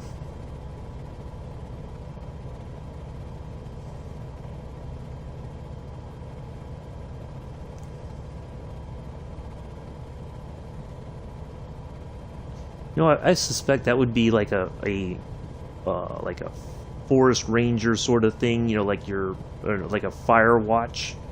You know, you're constantly looking for any fires coming, and you know, but it's a nice, you know, if you like that kind of solitude.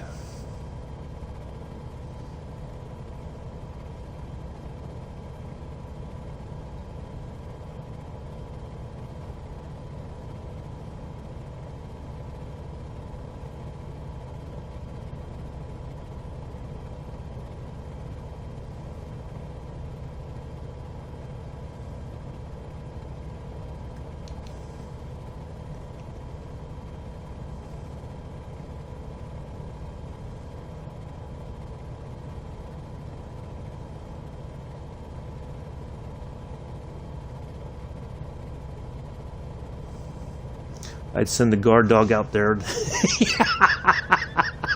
or I could just run out there with my boots on. Either one might scare them off enough, huh?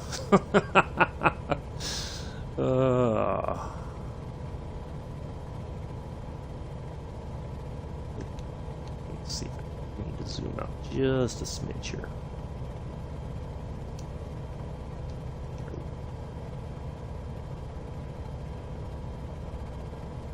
Yeah, it's really...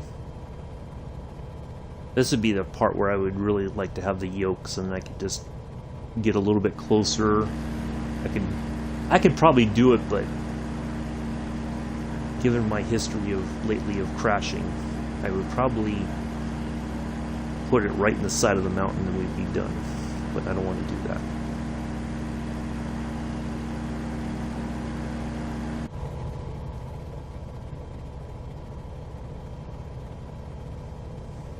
Yeah, I figured you'd like your little furry friend there.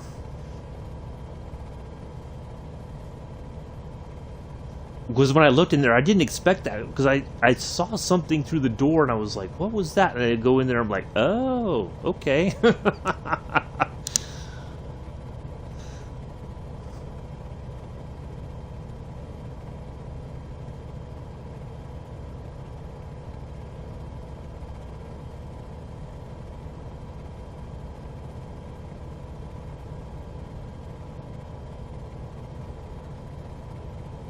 As long as we keep kind of heading the general direction of the airport, we're good to go. I don't want to try to get too far off the path there. I mean, we're kind of parallel to it, so that as long as we're doing that, we're good. It's 57 nautical miles, so. Yeah, when I saw this, I was like, you know what? I think this would be a good additional flight for Sunday. Some more awesome mountain scenery here.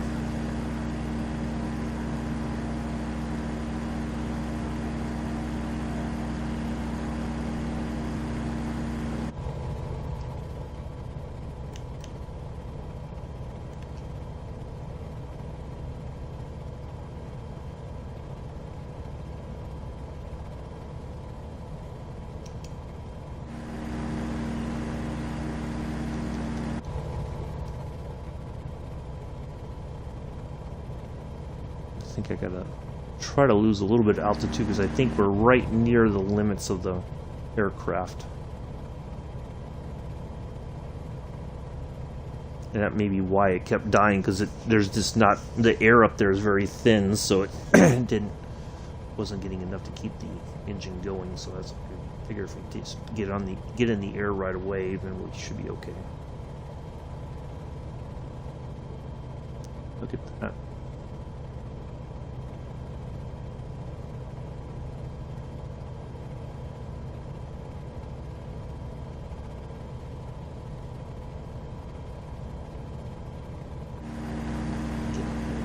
Real quick before we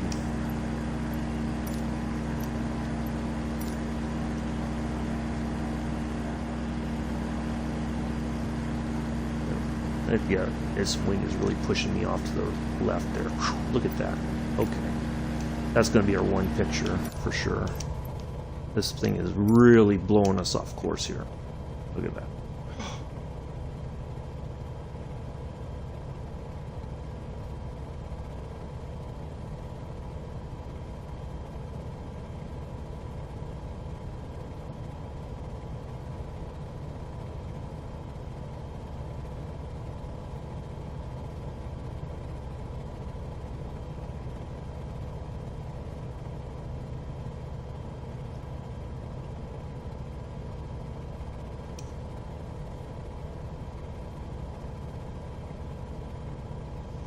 See if I just put the altitude hold mode on, that maybe it'll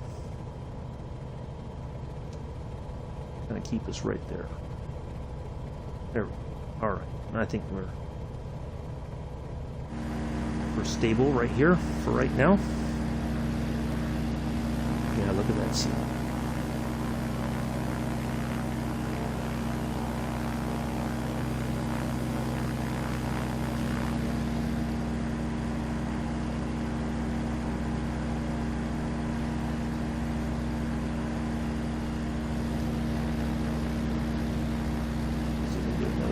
Here real quick, since I got the plane taking care of itself for the time being.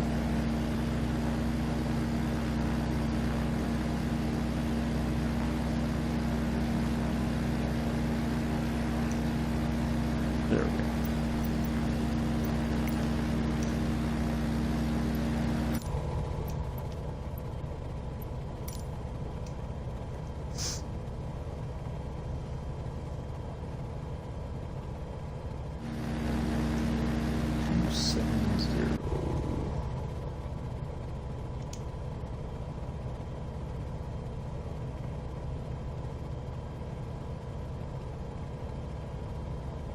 Let's go like 280.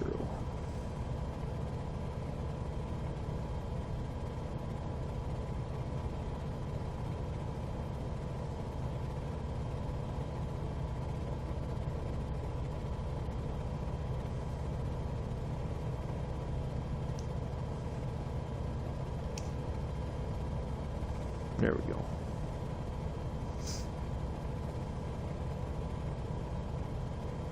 Maybe even 290. There we are.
I have to say, this is some of the most really beautiful scenery parts of California. I think Yosemite's down to our just below us. I know there was I saw the POIs for it when I was making the flight, so not too far from Yosemite.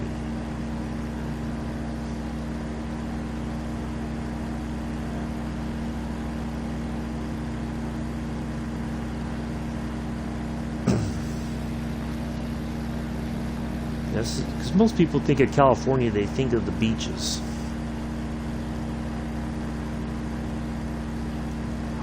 That's a question I used to get quite a bit. Well, how far did you live from the beach? Were you right near it?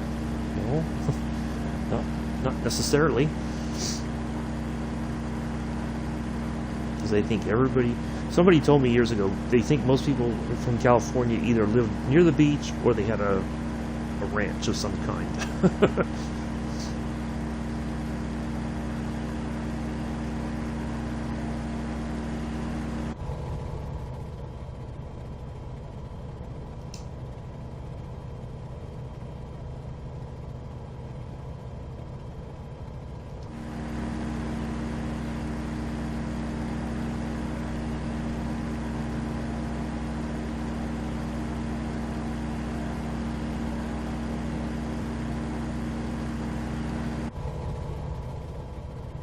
Alright, so now we're finally getting closer to our line.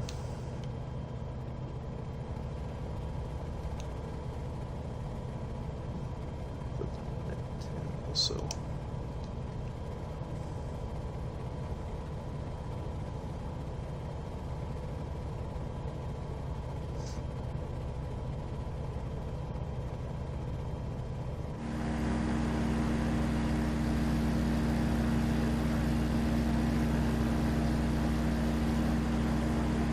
And for a lot of these areas, unless you have like the trails and you feel confident that you can drive on the trails, the only way you're really going to walk, see any of this is by hiking in. But you got to be really prepared for any issues that might arise if you're going to hike in. The weather can change dramatically. You got to make sure you have food, you got shelter.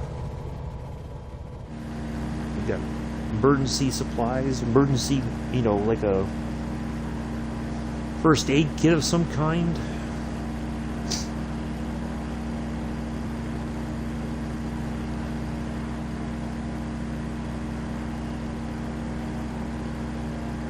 Because if you leave and go out in the wild and you don't have anything to keep you alive, there's no telling how long it would take for help to find you.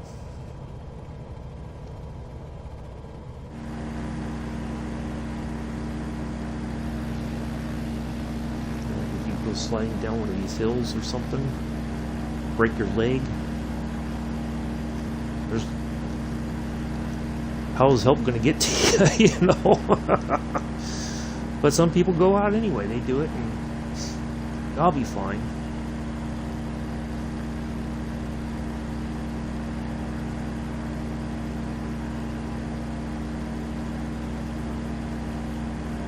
Watched the documentary on I think it was on Hulu. He was a police detective, I think, and then he's been tracking like all these different stories of people who would go in the mountains or go hunting and they would disappear. And of course, some people think that the person was murdered, or some people they just something happens and they're never found. They may have, died and their remains are just, scattered to the four corners of the world somehow, and you'll never see them again.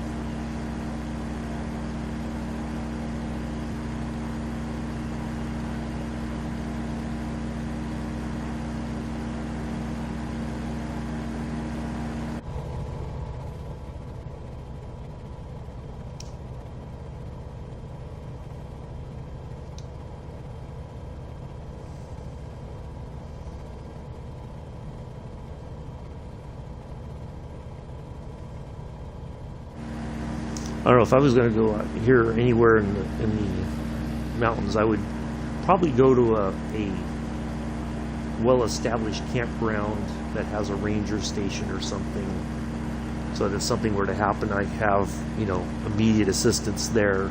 They have the ability to call in for additional help. I would not feel comfortable going into these areas by myself, that's for sure. I could the pictures though, like if that would be the only thing that would motivate me, is to get up into these areas and just take pictures from these places. But even that would be kind of dangerous to do.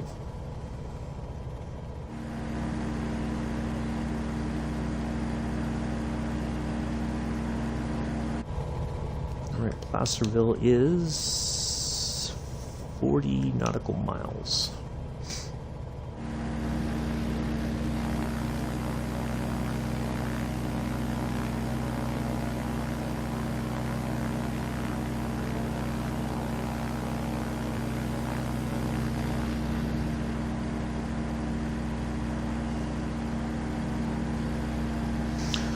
I'm glad everybody's enjoyed this today. Nice, relaxing Sunday.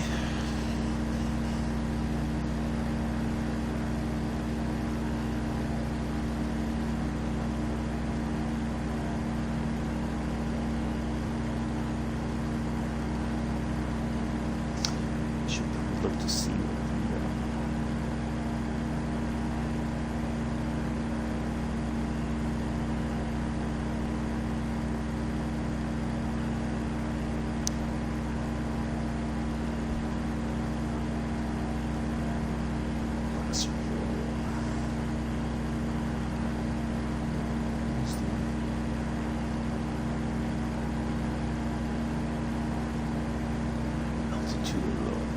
Airport there. 2586.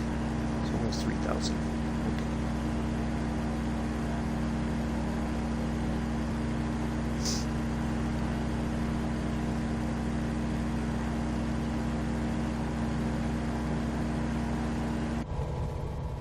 So at some point we gotta drop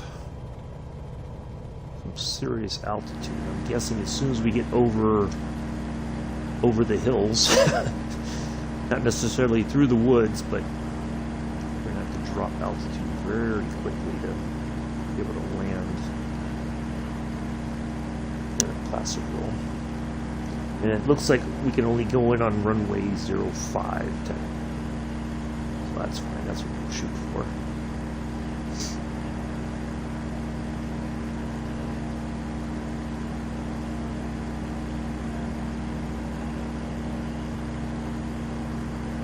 Means we'll be heading northeast. Yeah, northeast for our landing.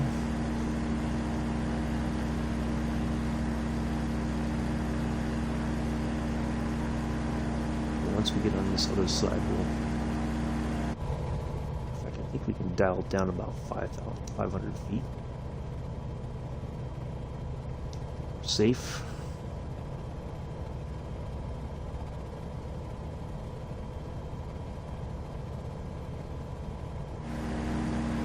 Reduction.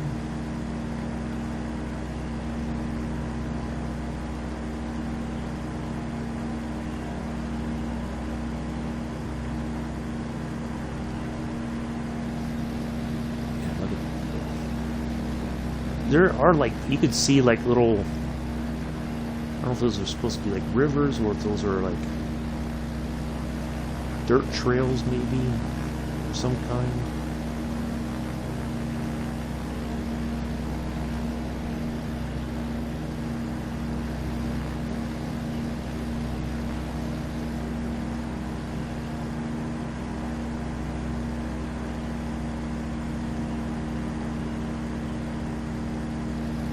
Strange kind of green sort of,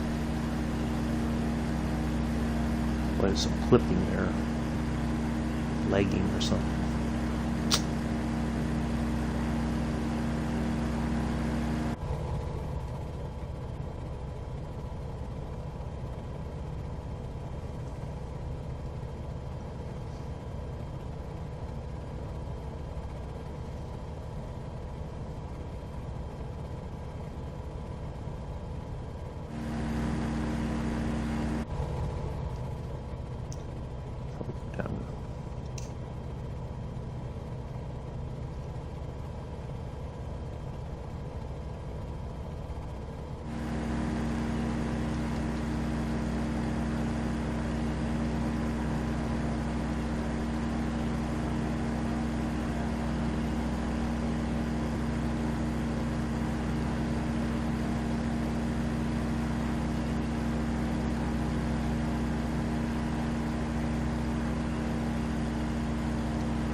All right.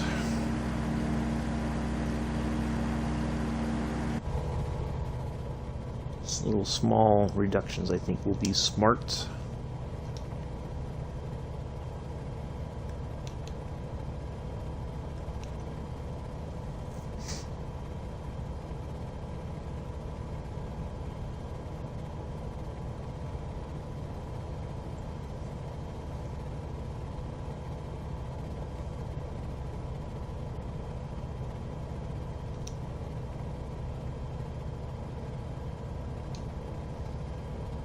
Let's see if we can talk to them already.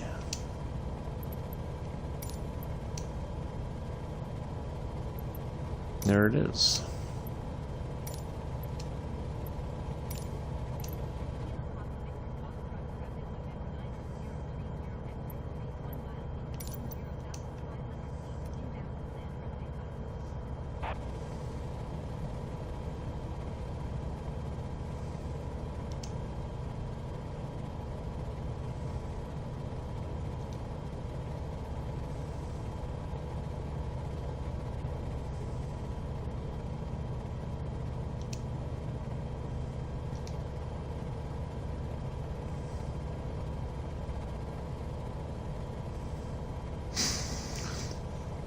Alrighty.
Or 26 nautical miles to Placerville.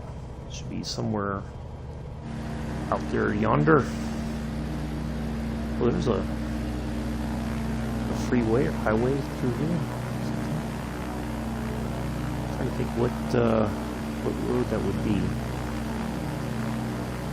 So I know it goes. It looks like it goes maybe from Reno down in here to California, possibly.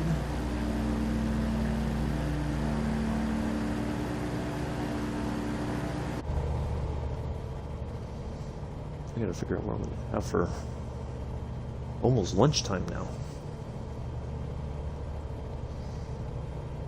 I may have to make a run to the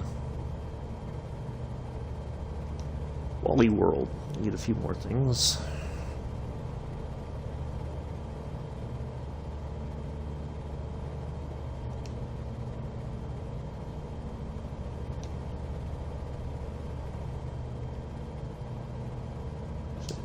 Probably about 9,000 feet.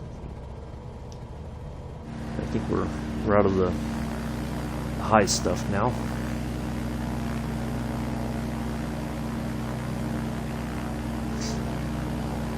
A lot of these roads like that do get closed very quickly in the winter if they can't keep the roads clear.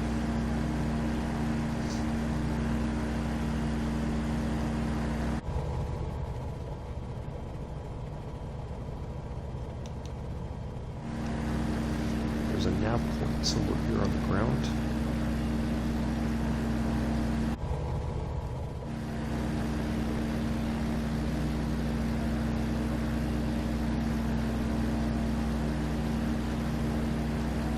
River there.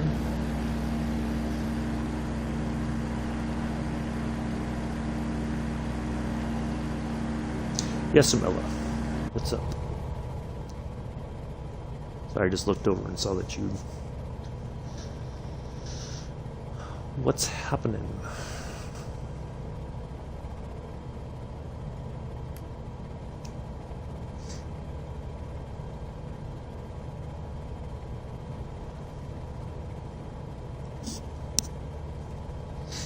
Yeah, there you go. Skedaddle over to Walmart here in a little bit, get a few things and head back. Not sure what I want to get.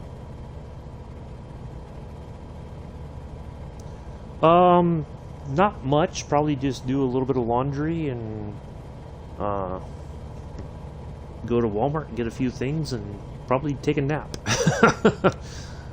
I did not sleep too well last night. I very nearly was going to cancel at least the train sim video for today, but I got myself out of bed, got something to eat and some coffee, and so, but yeah, I may take a nap a little bit later on, for sure.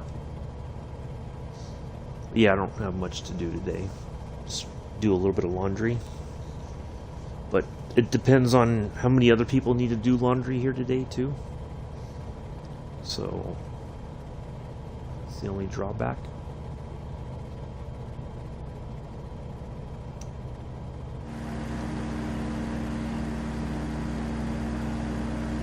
Yeah, it's supposed to be a nice day, so, you know, going for a walk to Walmart and back isn't too terribly bad.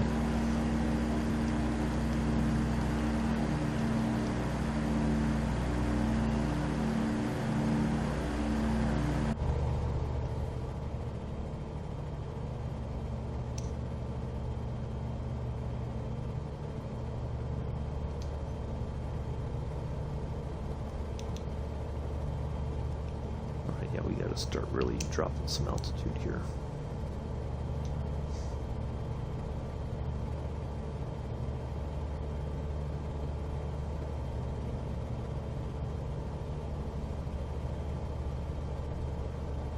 But it might be kind of like what we had to do there in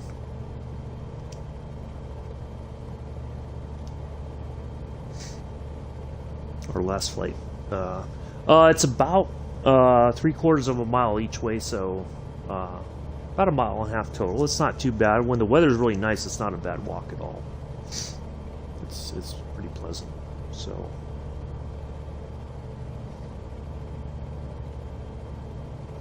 it should be nice enough now. Look, I mean, the sun's up. It's not cloudy at all. It looks like maybe just a little bit of haze, but nothing too terrible.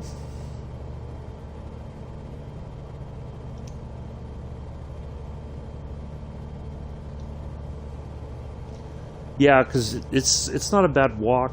I think Wegmans, which is the posh grocery store, it's about 3/4 of a mile also.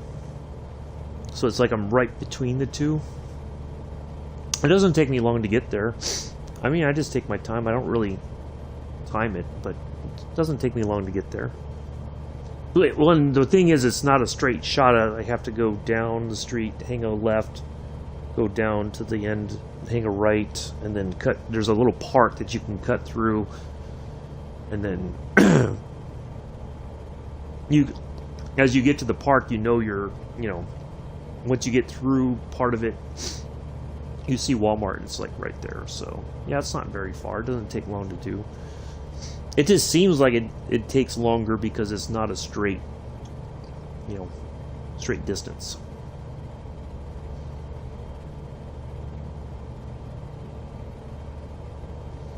Maybe takes me 20 or 30 minutes, possibly, I think. Yeah, it's not too terribly bad. Alright, 16 nautical miles. Drop a little bit more altitude here.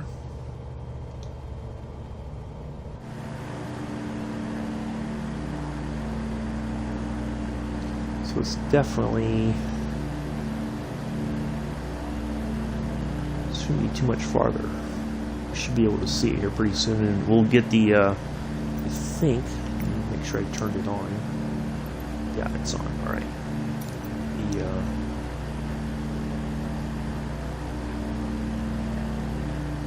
path or whatever. It takes longer though, like in the winter, like when we had that last year, when we had like that 4 feet of snow, or 3.5, 4 feet of snow. Like it takes them forever to clear the roads, and then also people are takes them forever to get out and clear their sidewalks, and so you're literally walking down the middle of the street, and if that's the only way you can get around, like the bus, there's no bus service hardly, because they have to go out and dig out around the bus stops, and a lot of that's like right in front of private property, like on a property line, and so they feel like it's the people who have that house, they should be clearing all that stuff out, and the people who own the house say it's the county's responsibility because there's a bus stop there. So yeah, it takes forever for it to get done.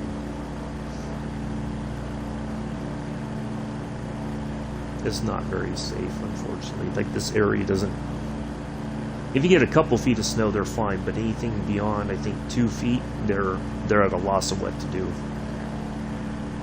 because they just can't keep ahead of it.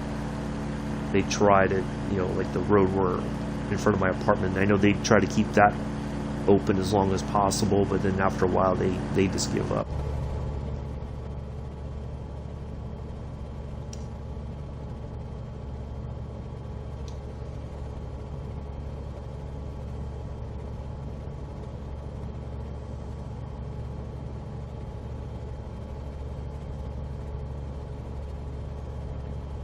Alright. 12 nautical miles, okay. So it should be somewhere up in here, I do believe.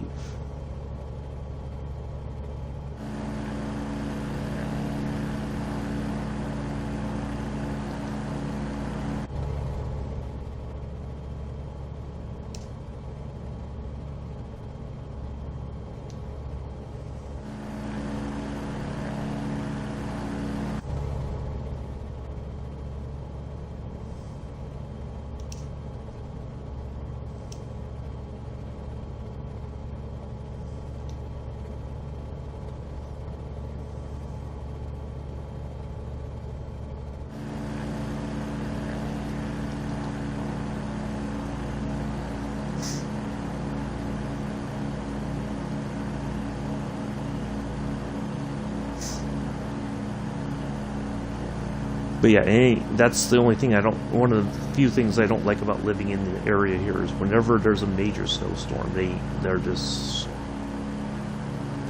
just can't keep up with it,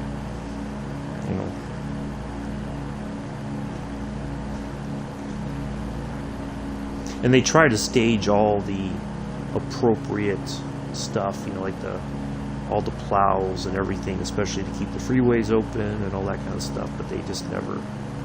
They can't. It's never enough. Yeah, I've been a few times. It's pretty expensive to shop there. Like, even before things got expensive, because a lot of it's organic. They have like a deli area. They have a whole area dedicated to sushi, seafood, meat products like steaks, ribs, all that kind of stuff. They have like a real meat counter and all that kind of stuff.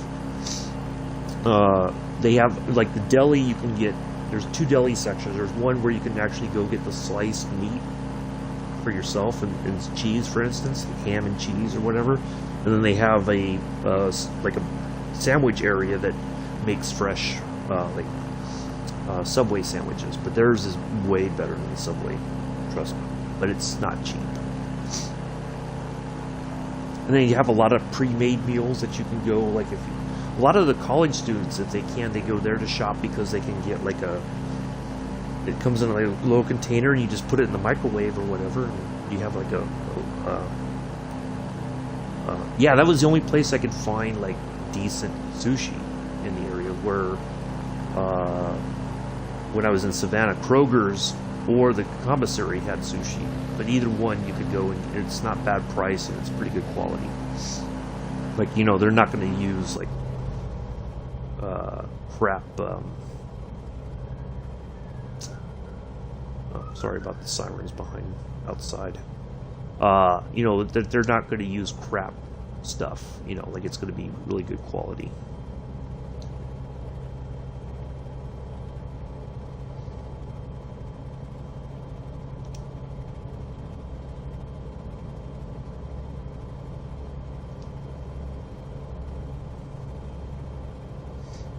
Alright, there's our little airport there. Yeah, Joseph. Astute observation there, Mr. Addies. Would you expect to be gone? Yeah, that's the only thing, like, you know, when I started eating sushi, that was one of the things that everybody warned me about, is to, if you're going to eat it, try to go somewhere that's fairly reputable. Because if you eat if it's bad, you know, like the fish has gone bad and they're still serving it, then yeah, you're going to get sick. So, so yeah, I've always tried to, if I'm gonna get some, I try to buy it from a place that I know that if the fish is going bad, they're not gonna put it out there for sale. So, yeah, Mr. Addies, we've been flying for quite some time. You missed all the scenery. I don't know where you've been.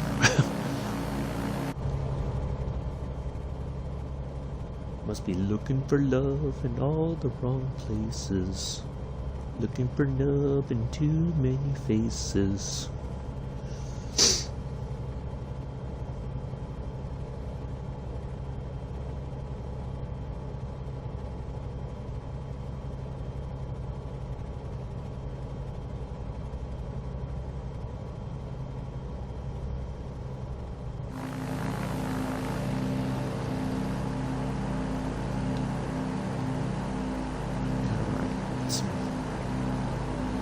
Start slowing down here a little bit.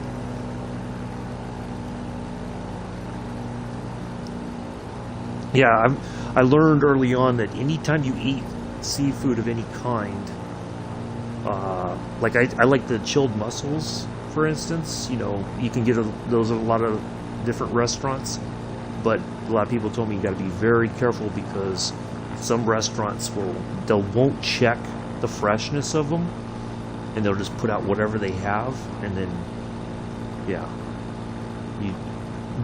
somebody told me, like, during certain parts of the year, if you eat those, be very careful, because they're out of season, and that means that whoever's serving it may be using old, you know, like stuff that's already started to go bad. Because I think that was when I was working in Oakland, the first time we went to a Thai restaurant and they had those, and I was like, oh man, this is fantastic. And my boss said, yeah, be very careful though. You don't want to eat any of those when it's out of season, because you get one bad experience and you're just like, oh, it's miserable.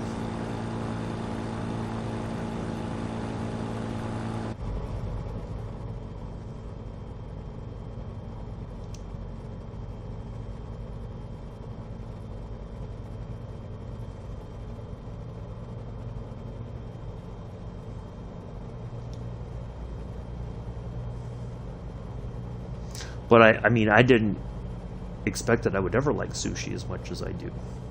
And even my mom to this day, she says, I don't know how you eat that stuff. I can assure you, she'd be perplexed. She's still perplexed to this day. Like, why? Why do you eat that?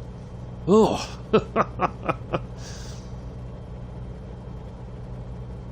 And you get the sushi and the wasabi and some soy sauce. Oh, oof. Talk about something that'll clear your sinuses right away. You have a little bit of that wasabi and you will be... Yeah, good stuff.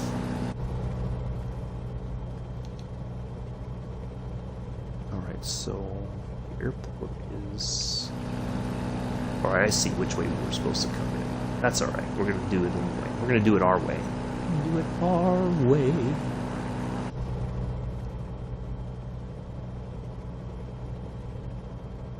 There's the airport right there. So I have my plan, kinda, sort of. Yeah, I've got a plan.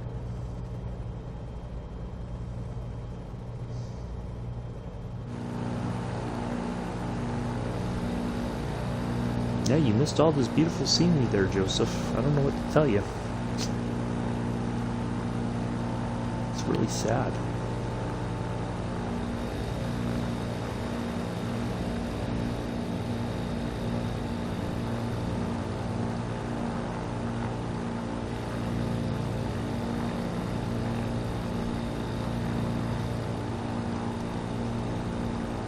But sushi now, it's like a once in a blue moon thing because it's very expensive.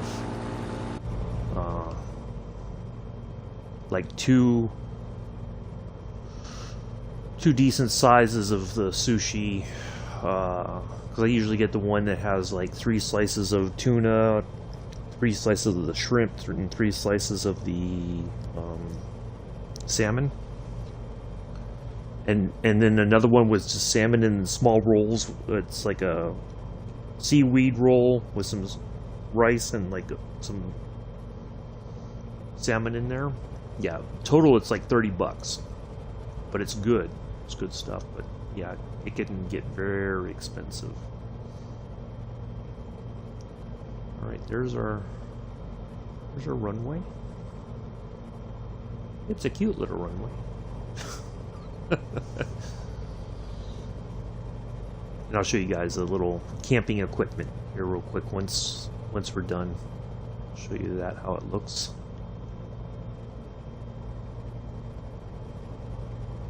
We're going to come out a little bit here, and then we're going to turn right, put it on the ground.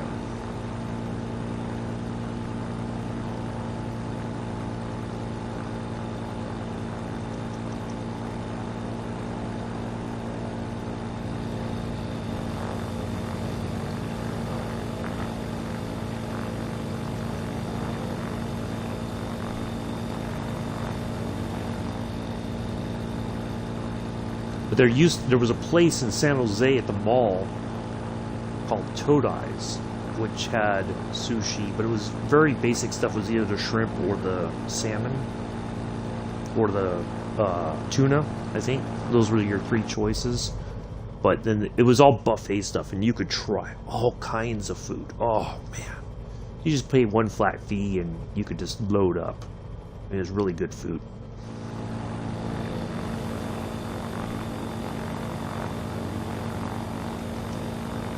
You could even have Sapporo beer there.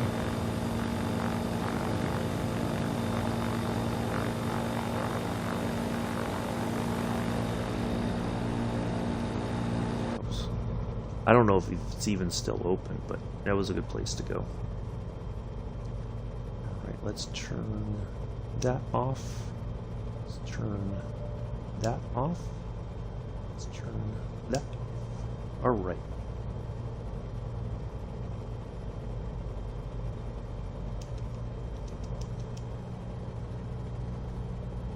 Yeah, we used to go there quite a bit when I worked in San Jose.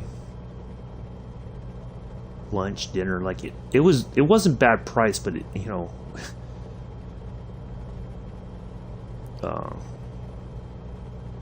yeah, it was a fun place to go.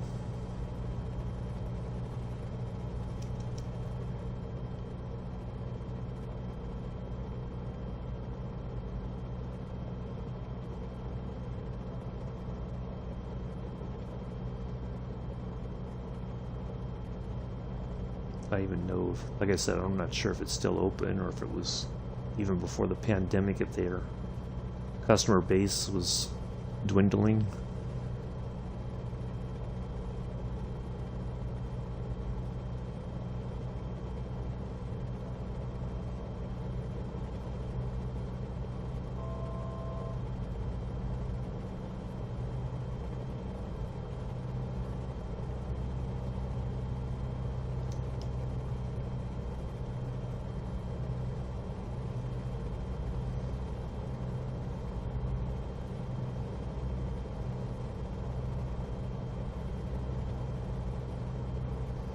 Oh, there was a place. Oh, now I'm just thinking about all the places I used to go eat in San Jose. There was an Italian restaurant. I'm trying to Original Joe's. There it is. I just thought of it. Original Joe's, and for a very good price. We're talking maybe $8, for instance, which back then was, you know, when I worked in the San Jose area, was a really good price. You could get like a big plate of spaghetti with meatballs for $8, and it was. Like, it was so much you would take some home with you for leftovers for like dinner or lunch the next day. It was really good stuff. But it was like this very we would always joke around that it looks like the kind of restaurant you would see in The Sopranos. You know, like when Tony and them were meeting somewhere, it felt like that. But yeah, it was original Joe's.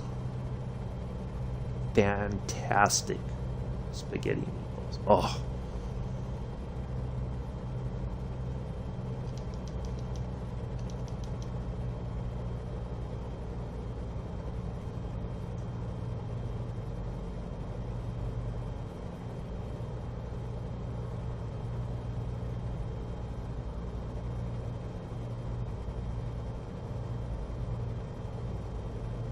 And the noodle shops over there by San Jose State. Oh, you were feeling yuck, like yuck. You go have one of the big bowls of pho, you know, with all this stuff in there. Oh man, you would just feel like a million times better after eating that.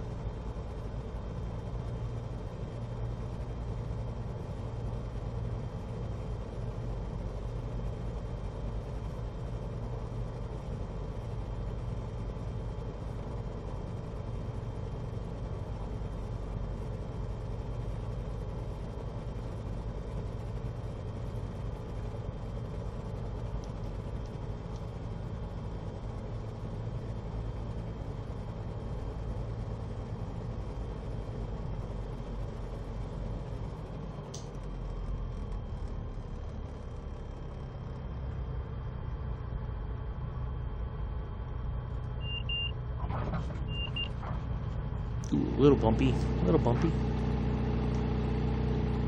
Well, there we are. On behalf of myself and the entire flight crew, we'd like to welcome you to our final destination for today, Placerville, California. Local time is 8:16. Da, da, da, da. We know and appreciate the fact that you've had many options today. Thank you, Mella, for your Microsoft Flight Simulator live stream viewing pleasures. Or in some cases, somebody else was playing another game while we were flying this very scenic area, Joseph. And we are glad that you chose to fly with us today.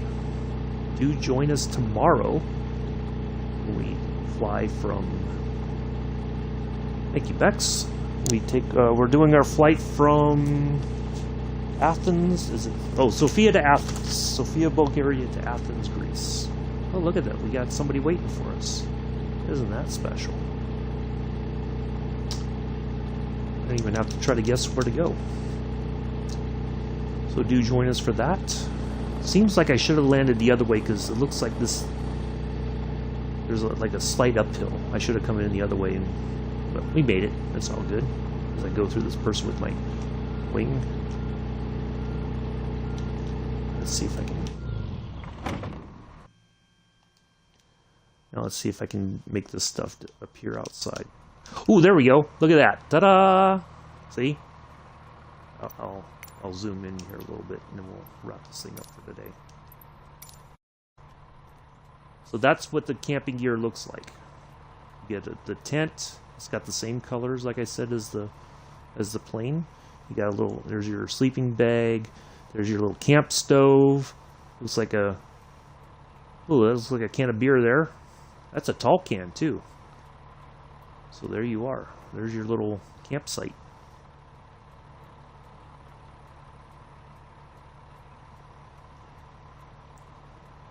There's some bit.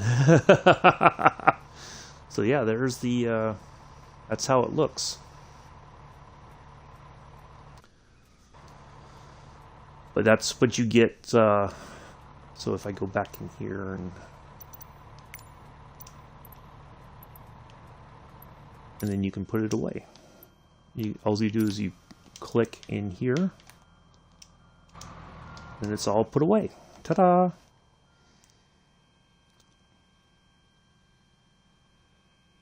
So that will do it for today, folks. I do appreciate everybody coming in and hanging out today. Hopefully you've enjoyed today's flights. I will see you all tomorrow.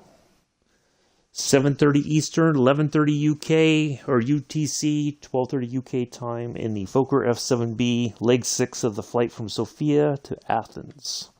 It's going to be a bit of a long one, but we'll get there as quickly as we can. But we'll enjoy the scenery nonetheless And that will be it. So do enjoy the rest of your Sunday. Matter of fact, just while I'm wrapping things up here, do enjoy the rest of your Sunday morning, afternoon, evening, early Monday morning, depending on where you are in the world. Until then, peace.